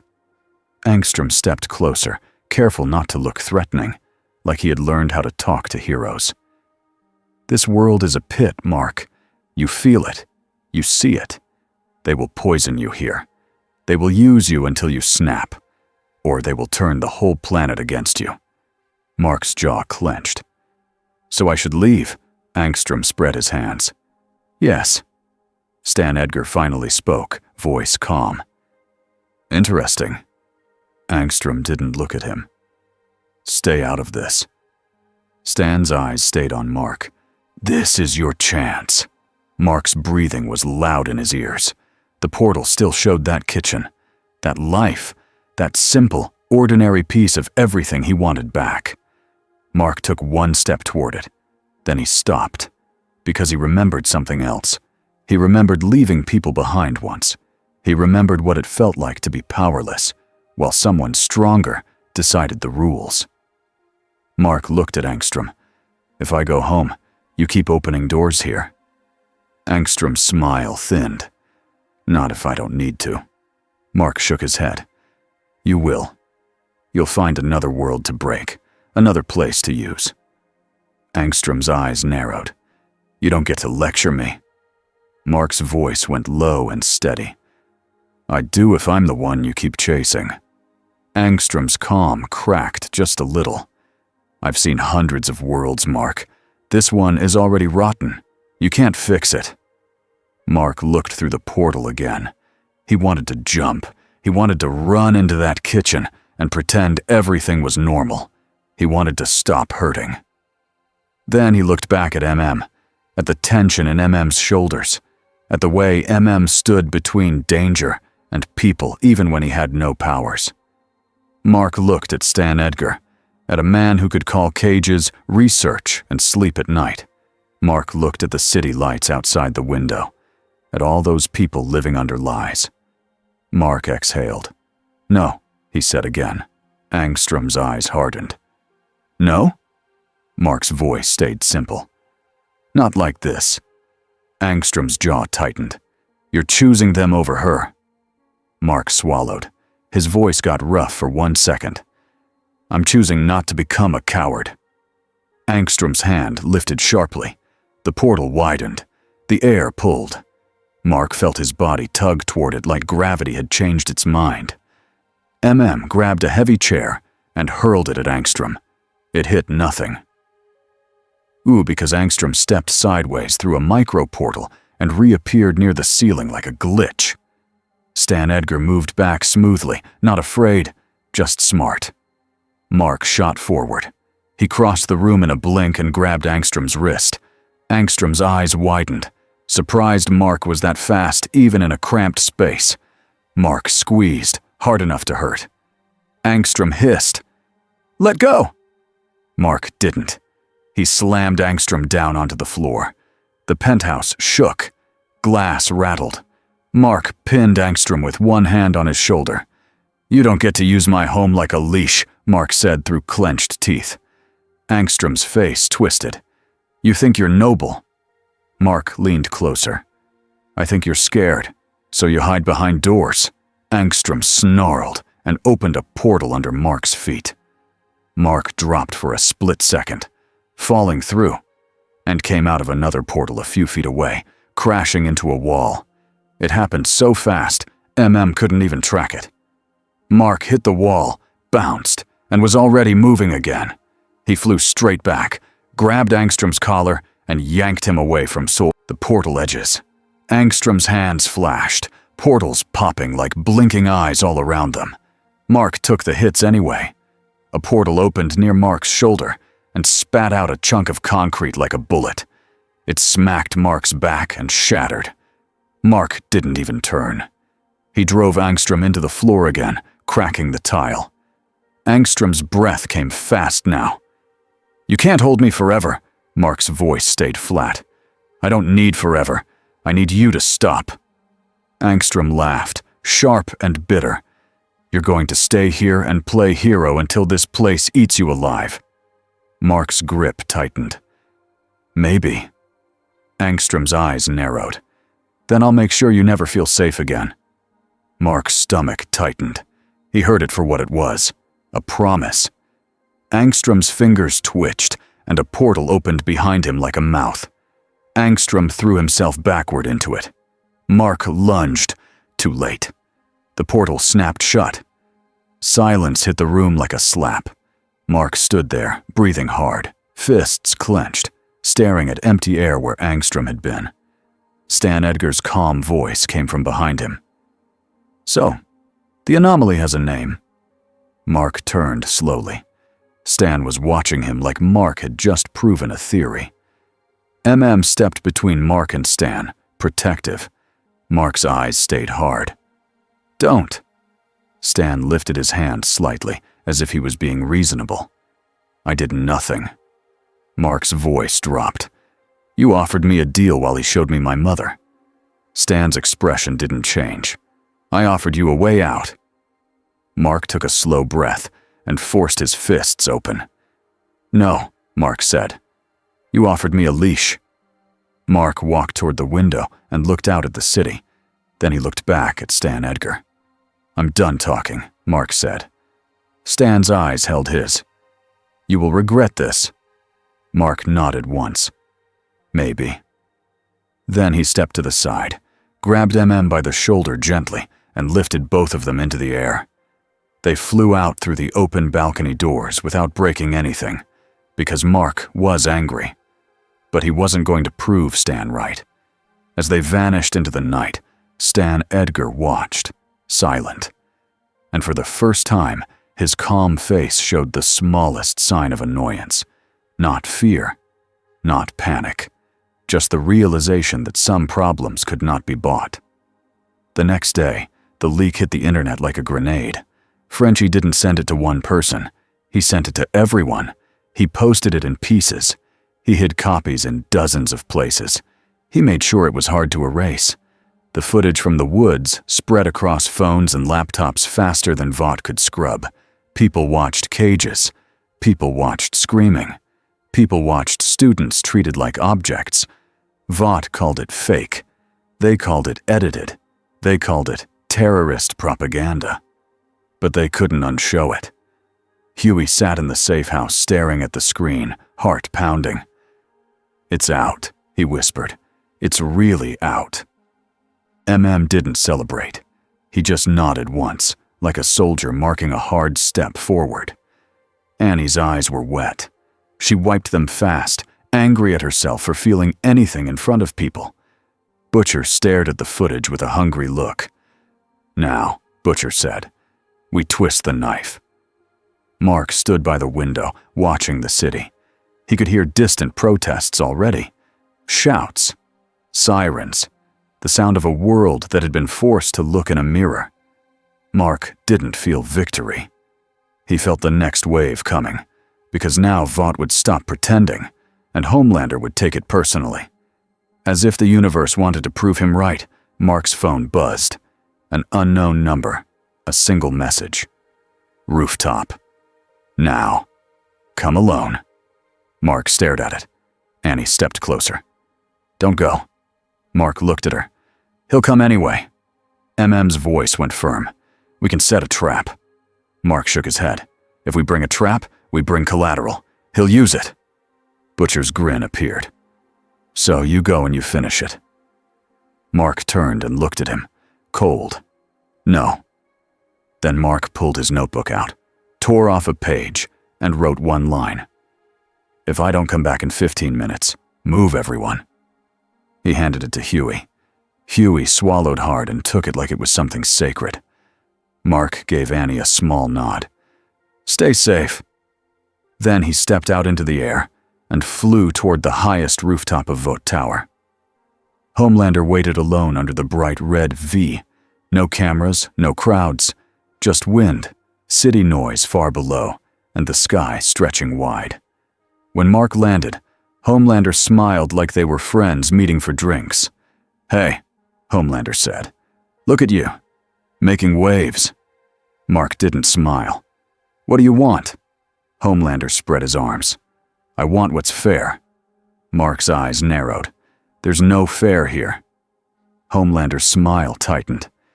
You think you can just show up and rewrite my world? Mark's voice stayed steady. Your world isn't yours. It's theirs. He nodded toward the city. You just stand on it. Homelander's eyes flashed. Careful. Mark didn't move. No. You be careful. For a moment, Homelander looked like he might explode. Then he breathed in, and the smile came back again. You're strong, Homelander said. Stronger than I thought. Mark didn't answer. Homelander stepped closer. You know what that means? Mark's jaw tightened. It means you're scared. Homelander's smile vanished. His voice dropped to a whisper. It means we can make a deal. Mark stared at him. No. Homelander chuckled softly, like Mark was cute. You didn't even hear it. Mark's eyes stayed locked. I already know it. Homelander's face hardened. You join me. You stop fighting the company. You stop making me look bad. Mark's voice stayed calm. And you stop hurting people. Homelander laughed once, harsh. People want to be lied to. They want a God in the sky. They want me. Mark shook his head. They want safety. Homelander leaned in. Then give it to them. With me. Mark took one slow breath. He thought of that kitchen through the portal. He thought of Debbie. He thought of how easy it would be to leave. Then he thought of the kids in cages. Mark looked Homelander in the eyes. No, he said. Simple. Homelander's jaw flexed. His eyes glowed red. You're making a mistake, Homelander hissed. Mark didn't flinch. You are the mistake. Homelander lunged. It was fast, violent. A punch meant to take Mark's head off.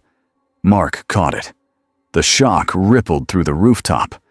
Homelander's eyes widened like his brain refused to accept the result. Mark held his fist in place with one hand. You don't get to do this anymore, Mark said, voice low. Homelander snarled and fired heat vision. Mark turned his face slightly.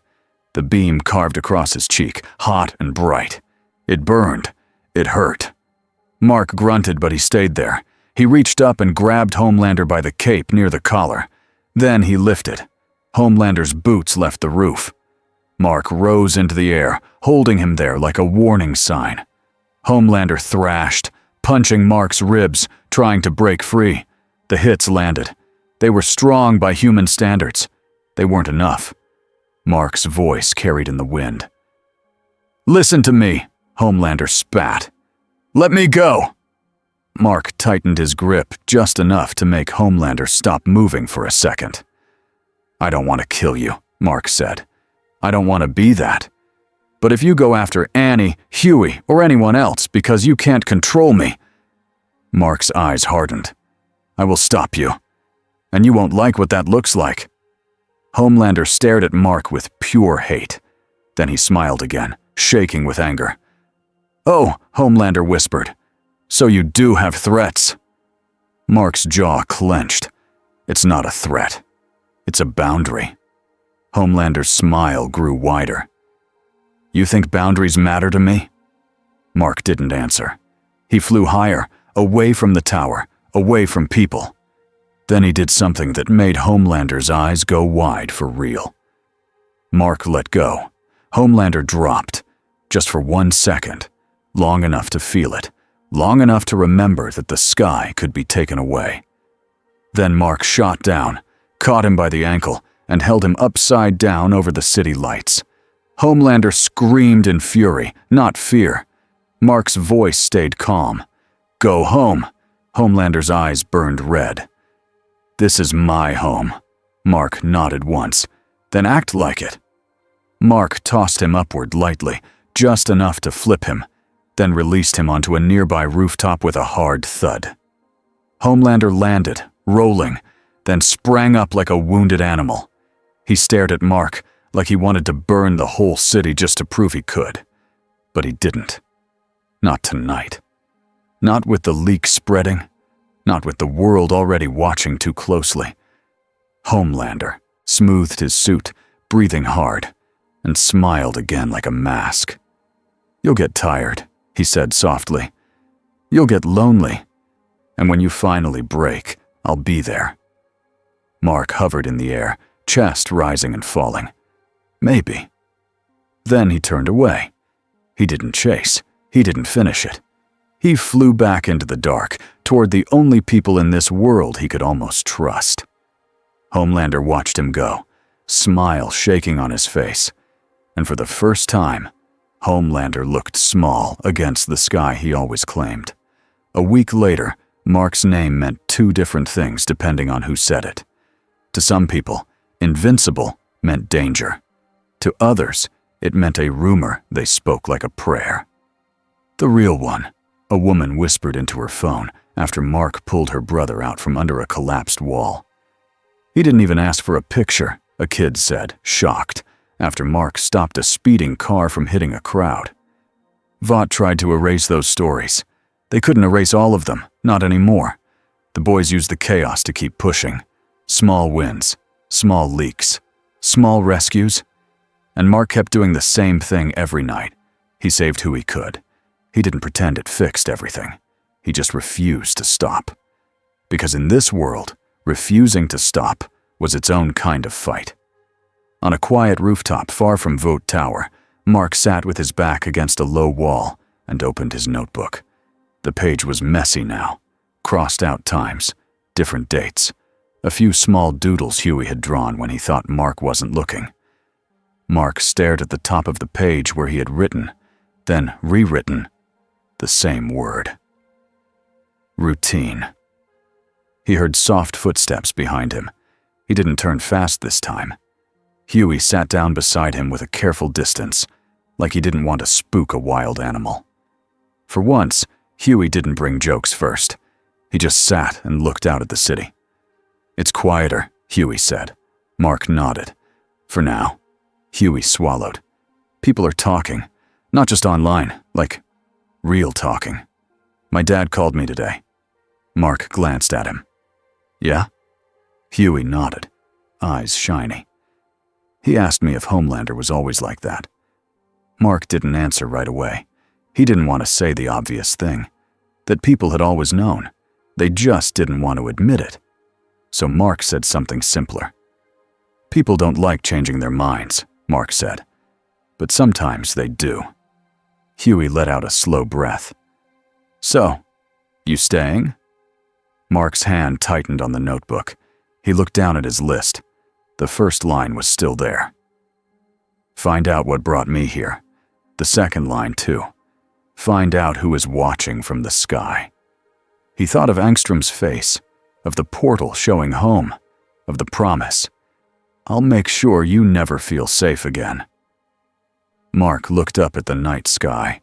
He could not see Angstrom, but he could feel, in a quiet way, that doors existed, that someone out there had the keys. I don't know, Mark said honestly. I want to go home. Huey nodded, like he expected that. Yeah. Mark's voice went softer. But I can't leave yet. Huey blinked. Because of us? Mark shook his head. Not just you. Because of them. He nodded toward the city below. Because this place is built to crush people and call it normal. And I can't pretend I didn't see it. Huey stared at him for a long second. Then Huey smiled, small and tired.